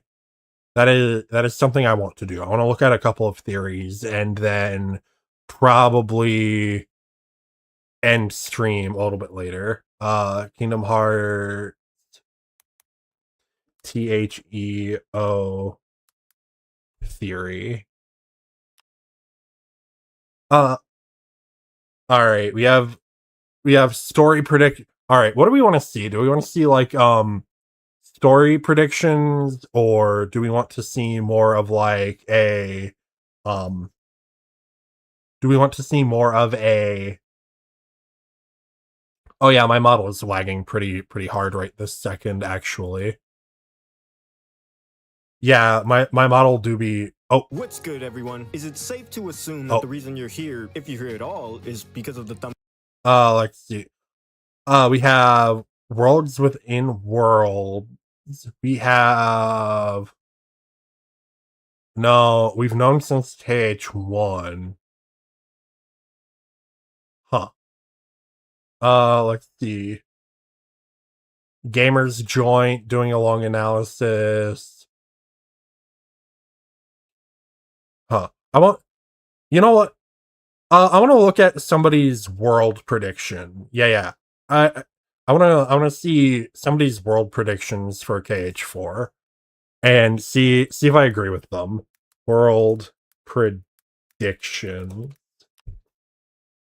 Because the worlds in Kingdom Hearts do in fact have some theming. 5 days ago. Oh, okay. Okay. Okay. We have some relatively recent stuff. Let's take a look at. I want to see the tier list. I want to see how people rank them. Now that we know Coco is going to be in Kingdom Hearts 4, what other worlds could be in the game? Lock in with me. I did a stream where I ranked the potential and possibility. Oh, okay. Let me adjust myself here. Okay, hopefully that should help my model keep up with me now that I've reset it a little bit. I'm hoping that at least helps tracking for a little bit while I decide to still be live. All right. Hopefully, yeah. Let's see some stuff. Worlds getting into Kingdom Hearts 4. It was a fun time. It was cool. This video will be a VOD highlights of that stream, discussing what my opinions are, what I think will get in, what I think won't, all that. This tier list was made by somebody else, but it was pretty extensive, so it covered a lot of the stuff that could possibly be in there. I did add some of my own though to do as much coverage as possible. Obviously, I won't get that adds up. Yeah. This is somebody's highlights, and I will probably also be discussing like how much are we doing in the way of people's worlds adding up. All right, let's go. Everything on there. There'll be some stuff that I missed, and maybe I'll do a part 2 of this. You want to know my opinion of what I think is going to be Kingdom Hearts 4? Then watch and see. And also subscribe because you can Kingdom Hearts for 4. What I want to do is I'll give him a subscribe if I like this after. You know, I think that's pretty fair. That is a pretty fair assessment to be doing. Is go through the stuff that I just don't think is going to be in Kingdom Hearts 4. There's a few on here that I don't see happening. Yep. Let's just, because you see there's a pretty much guaranteed down to no chance right here. Yep. Home on the Range. I don't even remember half of what happened. I think Home on the Range was actually in Recoded too, so like we don't really have a reason to go back there. It's not relevant. Home on the Range. Oliver and Company, I'm going to put in no chance as well. It would be funny if like Billy Joel or something showed up on the screen. He's like, I am Billy Joel, and I'm in Kingdom Hearts 4 as a dog. That'd be, yeah. That wild work doing a really bad Billy Joel impression, but I can definitely see why probably a lot of the animal movies aren't going to make it, I don't think. Because I don't think we're doing any live action remake. Are we doing live action remakes? We could. Huh. I don't think we're going to do live action remakes in Kingdom Hearts just because I was about to say Sora's a little bit too anime, but like Sora being anime while other people are photorealistic has never stopped anyone before. In fact, I think it's just a matter of do you yeah, because Pirates of the Caribbean and other stuff we just outright have not had the technology for. Or not, at least not to be doing at this level. Yeah, it's probably not true. Anyway. And I'm gonna show Sora the mean of the friendship. Black Cauldron, I would be shocked. I would be absolutely shocked if No that way. was there. I guess No, that movie failed. It has been not relevant at all. Like, I don't even think this would get a live action remake. It failed that hard. Like, and they'll give anything a live action remake. They will just Disney will give a live action remake to any, like, Moana was only made 10 years ago and it's already gotten a live action remake for no reason. When again, the animated movie, it perfectly holds up. They just didn't want The Rock to age out of being able to play Maui, which is why they did it this soon. So, you know, there's Black Cauldron is too much of a commercial failure. get rid of another easy one here. Coco, pretty much guaranteed. Yeah, we've seen the trailer. Unless hell rains down upon us all and cancels the game for whatever reason. Yeah, that one's getting in. I'm really so excited to see how they integrate the story of that movie, because it seems like they're taking scenes verbatim from the movie and putting. Yeah, that is just a thing that happens in Kingdom Hearts sometimes, where, you know, oh, we're doing a scene from the movie, and also Sora, Goofy, and Donald are there to vibe their way through it. So, yeah, that's just a thing that happens. I don't even know what to say. It's just like, that is how Kingdom Hearts works, man. We've played KH before. Them into the game, so it seems like the story of that movie is going to be very, very tied into what Sora is going through. They'll make some changes, of course, but like the general plot beats seem to be the same. Let's talk about Moana. Moana is, I think, one that is really on a lot of people's minds for a couple reasons. I mean, it recently got a sequel, it recently got a live action remake, and it's also just really popular even 10 years later. Moana is pretty high up there in terms of likelihood, I feel like. One is because it's a really big movie. It's a really big IP now. It's all over the Disney stuff. It's a big part of the Disney brand now. It's kind of like the new Frozen a little bit. And I think the possibility of it is really cool too, because I think the effects of like the water and the amount of just beautiful visuals in that movie is something to, if we saw it in Kingdom Hearts. So for the bit about the water, we've already proved Kingdom Hearts can do water. We've played through Pirates of the Caribbean in like HD modern glory in KH3. This isn't even a matter of if we can do the water and the beautiful effects. It's just a matter of, well, what makes it different. Just like uh Kingdom Hearts 3 Pirates of the Caribbean, because we're pretty much just playing through the plot of Pirates of the Caribbean 2 in that movie. And or is it 2 or 3? Which one do they fight Davy Jones in, but like actually confront Davy Jones in, not like funny meme confront Davy Jones? That is the current question. Let's see. We have who it be? Yeah, okay, here. That's a relatively good image. Open image and new tab. Yeah, like this is the most photorealistic water we've gotten in Kingdom Hearts so far.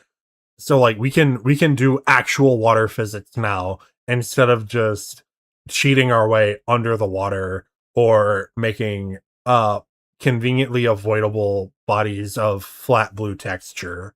You know, we actually have dealt with water now. It's not a matter of if they can do it. It is, are they going to do it? Are they going to be interested in exploring Moana? Which, like, again, Moana made them stupid money. I cannot see this ranking any lower than like very likely. It would be a really cool thing to see. Now that we have the Coco trailer out and we have to start thinking about, oh, we want to see some thematic elements related to the story go into. I mean, so Moana is established to have an underworld and a mythological one. So like if we're going with like, I'm thinking the themes are either related to connections, death, or like connections through death, based on what we have via Coco. Because like we have the people only truly die when they're forgotten, which is an important aspect. And then we don't actually know too much about how the mechanics of the underworld in Olympus works in Kingdom Hearts, because theoretically not everyone goes there, because I mean, do they? Actually, if we have multiple canonical places to go when you die, what determines where you go in Kingdom Hearts? Like, what determines if you're going to Hades and Olympus Underworld versus like Coco Underworld? Oh, I'm gonna put this video on. I'm gonna up the playback speed to 1.25 just to help this along a little bit, and hopefully hopefully let me hopefully let me yap a little less, although it probably won't. You know, the story of Kingdom Hearts 4 and what Sora is going through. The potential for like enemies and areas for the thing is really high. You know, I think what they did with like a Pirates world, you know, the Caribbean in Kingdom Hearts 3 could be very similar to that. I know some people didn't like that, but I could see them doing a better thing with. I liked the boat mechanics. I know they weren't for everyone, but like I really liked the ship battle mechanics in KH4 in KH3. I'm wondering if there's maybe like a boarding thing you could do. That way it links better to the traditional KH combat. Because I could see it, given how tiny the Moana boat is, that you would kind of need to board other people in order to really fight effectively. And like maybe you can like hop on Maui's back, and you know he turns into a giant eagle and flies you and airdrops you onto the boat. I could see that being a fun mechanic and mini game, perhaps. That too. They just had the live action movie come out, and that has been not really a big hit. But you know, it's in that more of that style. But you know, we're not doing live action things anymore. Really, that's not the baseline. So we can really go wherever we want to go. The other thing that's really getting people in a tizzy is that Keyblade. There was a Keyblade that was shown in the direct trailer. That That Keyblade. Oh wait, no, I can see like the carving detail kind of around where the guard meets the actual blade, but it is on fire. Oh wait, no, that could represent Tafiti. Okay, I'm seeing the vision now. That we saw back in June, and a lot of speculation as to what that Keyblade might be. I see, a lot lava water elements in it, and that applies to a lot of different films. But Moana is one of those films I think that it is worth at least considering and seeing what they could do with it, where they could take the story of that and implement it in Kingdom Hearts 4. So I'm going to put that in very likely. I could definitely see that going into Kingdom Hearts 4. Yep, that Disney stuff that I think they're trying to aim for, like stuff. Yeah, that sounds about right. Very likely seems pretty well in line, especially just, again, Moana is stupidly popular. There's no reason not to do it. Stuff that happened post the start of the development of Kingdom Hearts 3, because I think a lot of people forget is, the fact that a lot of different worlds weren't in Kingdom Hearts 3 because they really had a set amount of worlds near the beginning of development. Oh, yeah.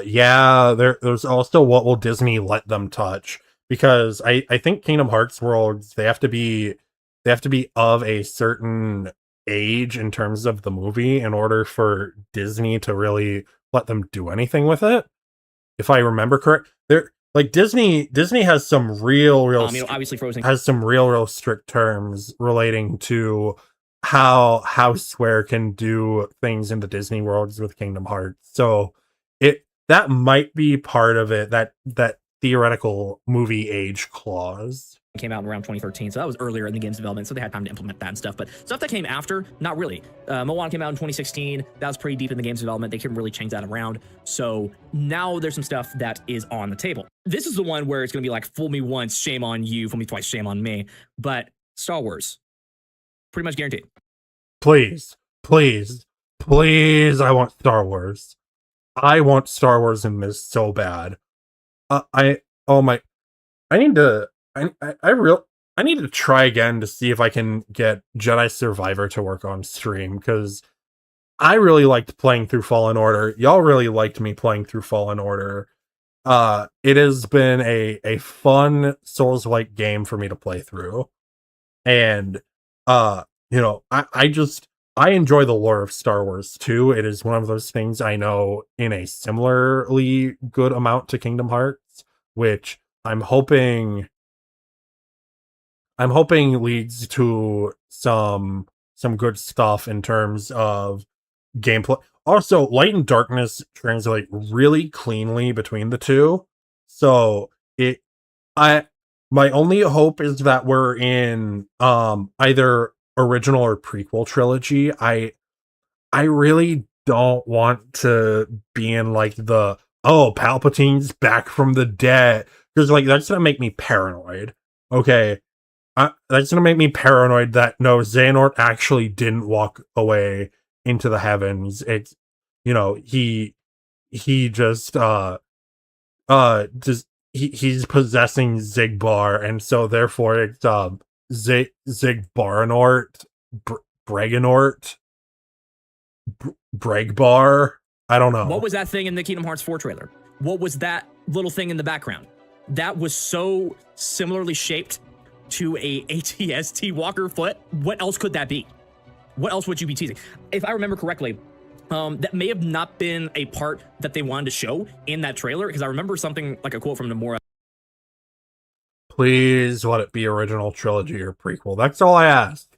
That is all I asked. Original trilogy or prequel. Stating like, "Oh, you saw that? Oh, I don't." Or Mandalorian. I'd take Mando. I would totally take KH and Mando, actually. Let me cut down Heartless with the Beskar spear. I don't know if that's supposed to be in there. I would feel like a massive fool if it wasn't Star Wars. And I think going along the thematic elements of Star Wars, I think the saga, of Light and Darkness, that is heavy part of the Kingdom Hearts formula. There's so much stuff from Kingdom Hearts is borrowed from Star Wars. There's a lot of thematic elements, a lot of and Xemnas actually just has lightsabers, so like we can we can totally have Vader show up and then Sora be like, Zemnis, that's you? I thought you were super dead after I've killed you for the third time. And then, you know, it's Darth frickin' Vader. Oh, you know what? I want can we have a Disney secret boss? Can we have like Disney secret boss Darth Vader and make it really hard? That would be cool. That would be amazing, actually. Weapons and stuff like, you know, the Zemnis are just basically lightsabers. They share so much DNA that it would make sense to put it in the Kingdom Hearts story with the big battle between, you know, the Empire and the...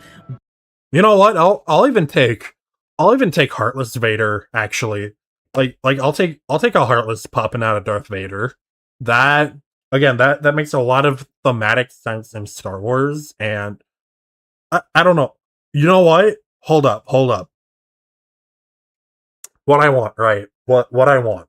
Secret boss Darth Vader with a second phase where he turns into a Heartless. I need this boss fight on my desk by Monday. Darth Vader secret boss would go so unbelievably hard in Kingdom Hearts. It's not even funny. It would be just the ultimate easy W.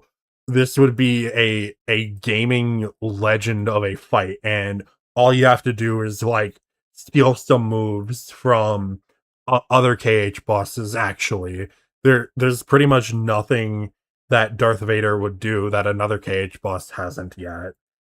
And like just make it that but really hard. Make it test your gameplay skills up until this point.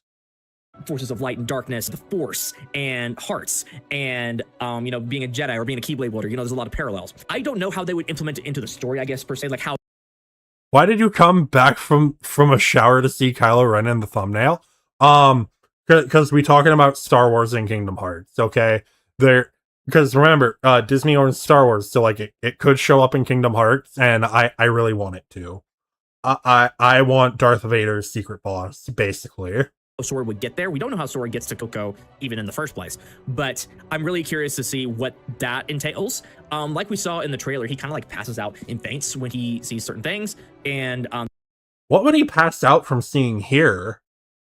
What could is he just gonna see like a porg, and because it's vaguely duck-like?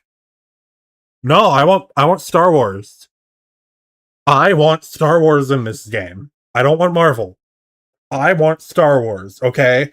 I have been begging for Kingdom Hearts X Star Wars for years now. This is like even back during KH3, there's a Twitter post on a past life account of mine that was essentially like before we had the Kratos meme of company give me thing and my wallet will be yours. I basically did that with wanting Star Wars in KH3 back in the day. Only it wasn't that meme, it was something else. It was like but it was the equivalent, essentially. There's some theories going on around that, but maybe it's like sending him to another universe or something, and those are the Disney worlds, and that's how he gets sent to Star Wars and interacts with the characters there. I really love it to be in the original trilogy setting, if they could, unless it's been in development, you know, for so long at this point that they decided to cut it. That could easily be a possibility too. R.I.P. to Finn. But it seems just too perfect at this point to... Please, original trilogy or prequels. I'll take either or. You know. Do it for the Republic, Sora. For democracy. Defeat the Heartless. For democracy.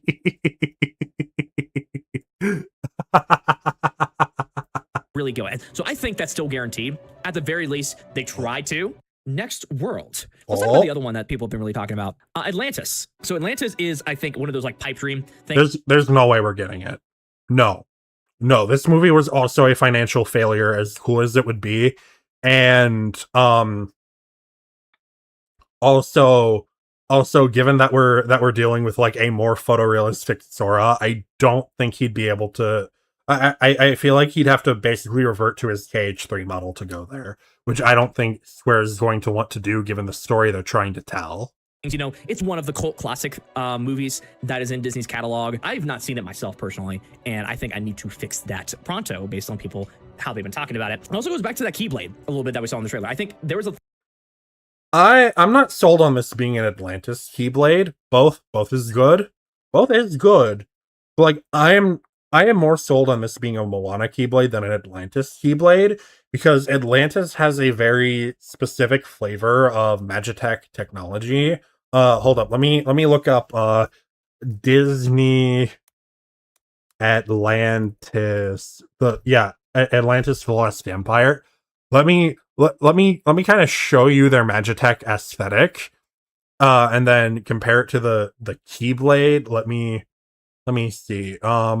That's just kind of one of their ghosts. I just need okay, cool. We have like the fish submarine things. Perfect. All right. So we're gonna come here. We're going to zoom in on the submarine fish things. I know this isn't high quality, but this is good enough. Like it's a very glowy arc reactor nuclear type of blue inside of the Atlantean tech. Whereas if we look at this Keyblade here, which is also in pretty low quality, right? We don't really see any of that there. I mean, I guess there's that blue detail right there, but that could be anything. But then the rest of the Keyblade doesn't fit in with that aesthetic. So I don't understand how the two would get linked up.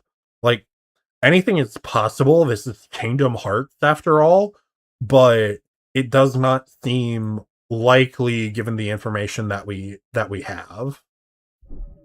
Thing on Twitter that I saw that said that a symbol on the Keyblade looks very similar to one that appears.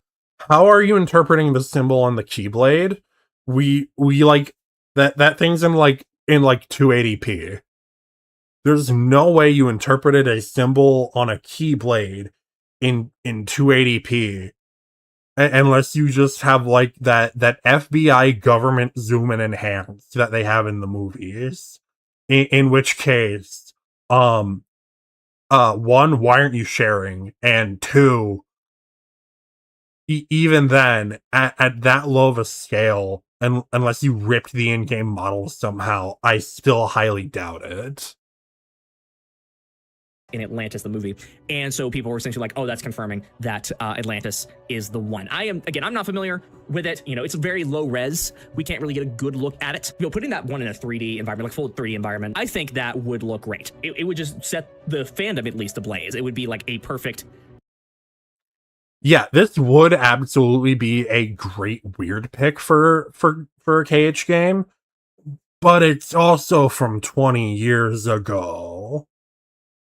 I mean, I guess that's part of like they could kind of do anything with it because it's from 20 years ago.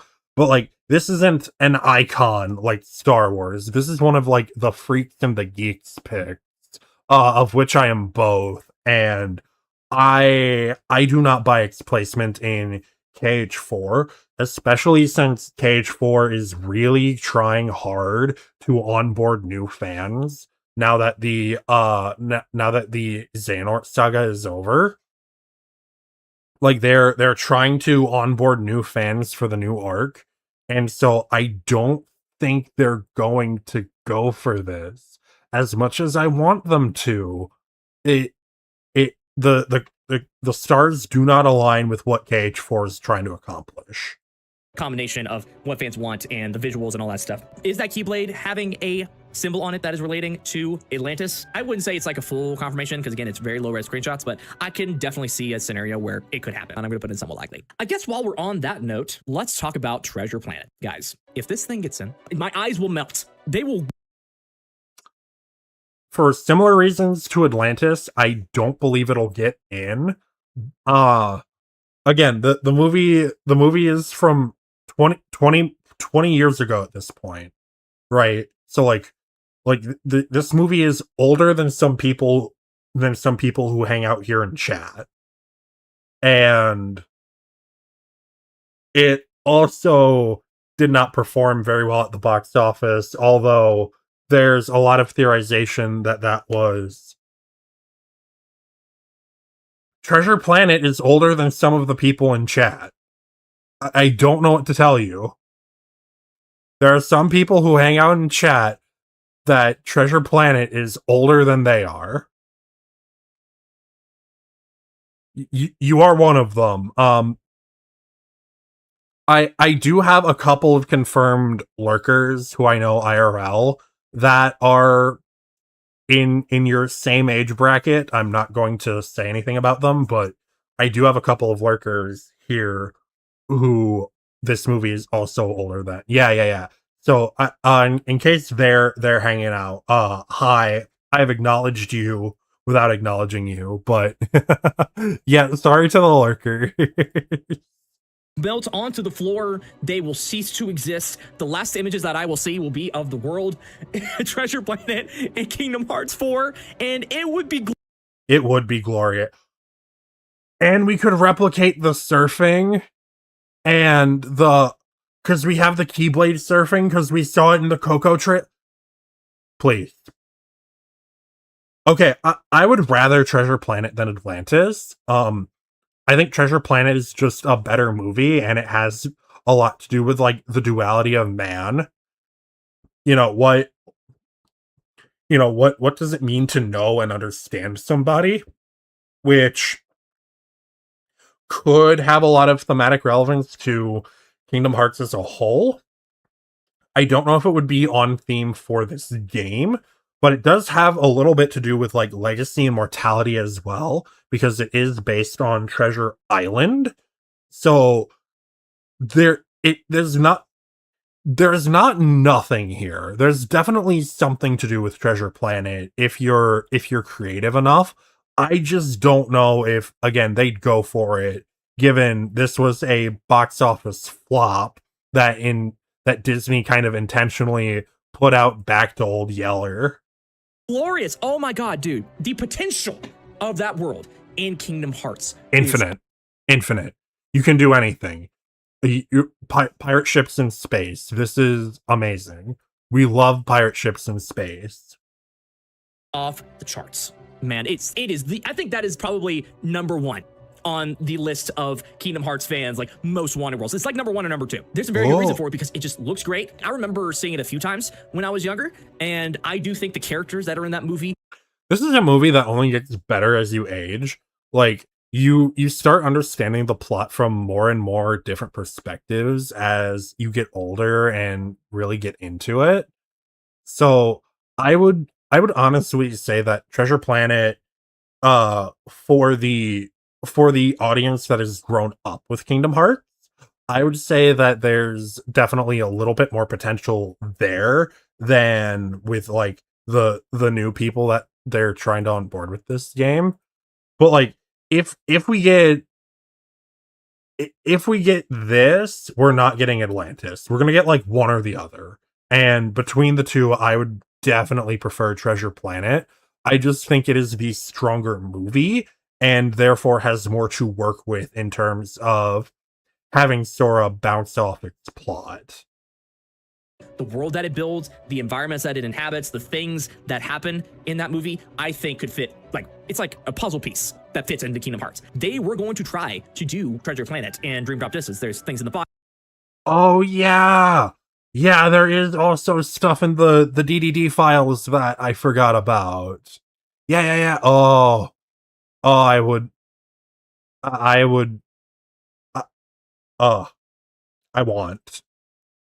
This is like my pipe dream level, okay? The model of the ship and all that, but it didn't end up happening. So it was in the possibility, it was in the cards. And now that we are in Kingdom Hearts 4, I think if they did that in Unreal Engine 5, put Sora in that world, I think that would be like, please.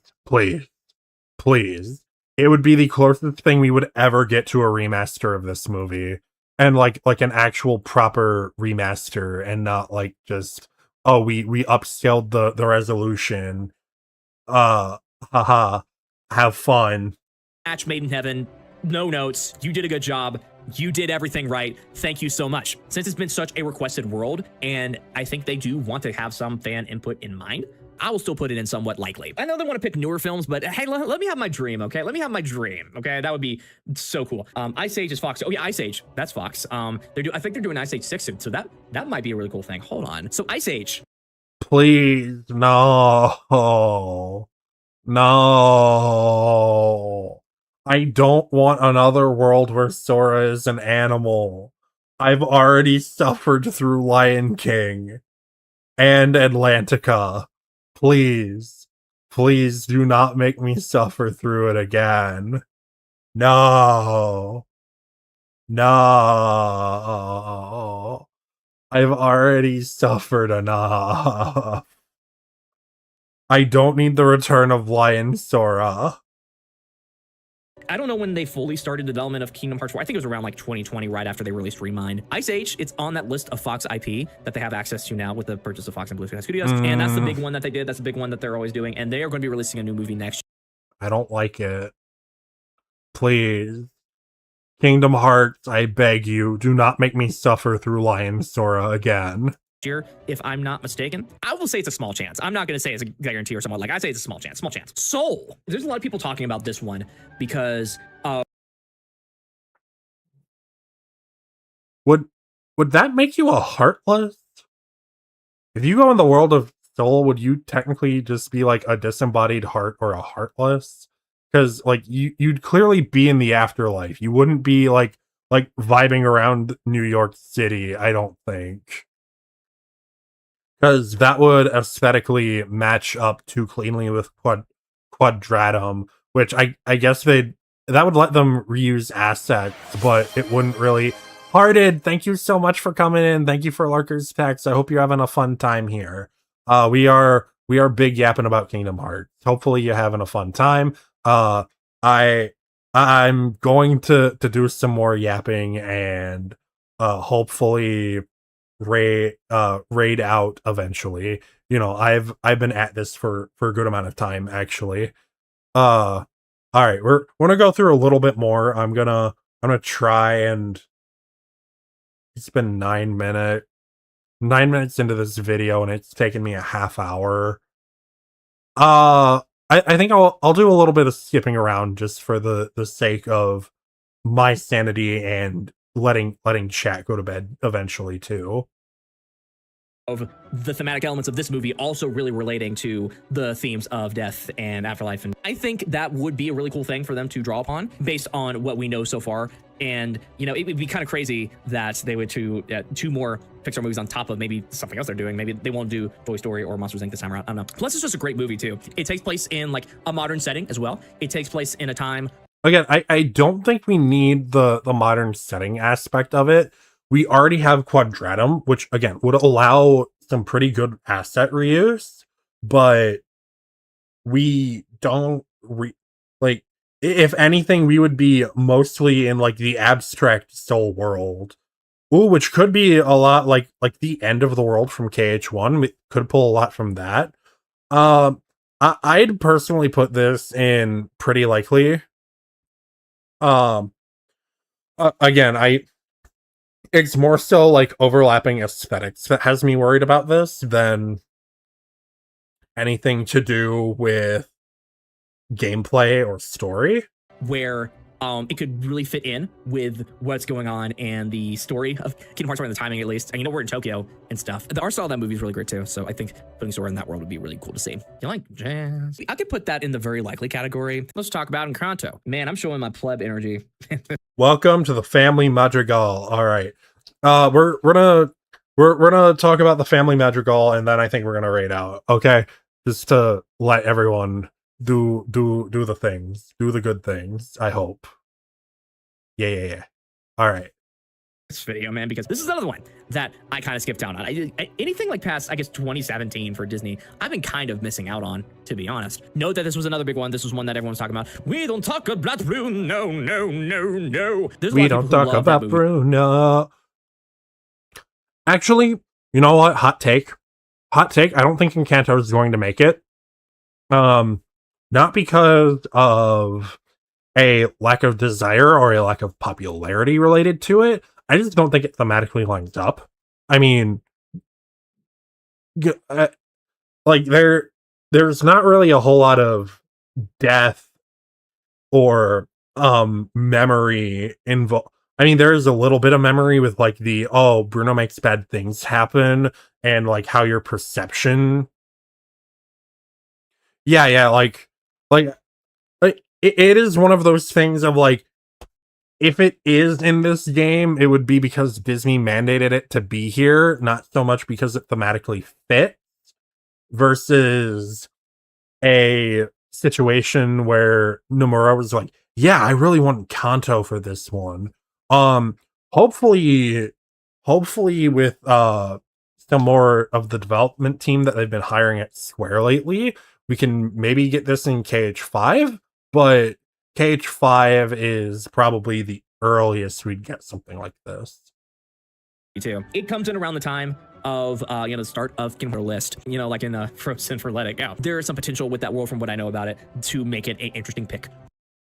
I mean, yeah, because like pretty much Isabella and Lisa are really good party members already. I could see Antonio and like all of his animals working as a summon. There's definitely a lot of gameplay potential here, and with how Casita can just kind of make infinite rooms with the magic, we can really argue that this house is as big as it's fun for a video game, especially because we've only seen Abuela's room, the nursery, Antonio's room, and Isabella's room. So there's a lot of rooms in this house. We've seen Bruno's room. But there's still a good amount of rooms in this house that we haven't seen and could be good, like, original gameplay license music. Like, have some creative freedom here for the games. I could put this in somewhat likely. They mentioned that there's not going to be as many Disney Worlds this time around. They're going to be less of them. That's what Nomura said back when Kingdom Hearts 4 was first announced. Yep. They may be very selective of what they want to do, and that's why being like bold with predictions might be a little bit crazy. Kingdom Hearts 4 seems like it's going to be a big game. Quadrant is going to take up a lot of that space. How does this fit in with what we know about the Kingdom Hearts 4 story so far? We don't know the full thing yet, so we don't know exactly how we can draw conclusions from any of this. Wreck-It Ralph. This wouldn't be fun. All right. I am going to call it here. We've been live for about 4 hours, and I do unfortunately have to go be a person tomorrow. Let's see, who do we want to rate out into? Not many people are. Post T BB. We haven't rated her in a while. All right, /raid post TBIBI. All right. As always, thank you all for coming. Thank you all for being here. We are going to be back Saturday. I might actually just play some Kingdom Hearts on Saturday. I do like my KH gameplay. Hopefully. We're gonna see. Yeah, but as always, thank you all for coming. Thank you all for being here. I hope you had a wonderful time. Sorry about the psychic damage that I probably did to you all. And have a wonderful evening and wonderful Friday as well. Later.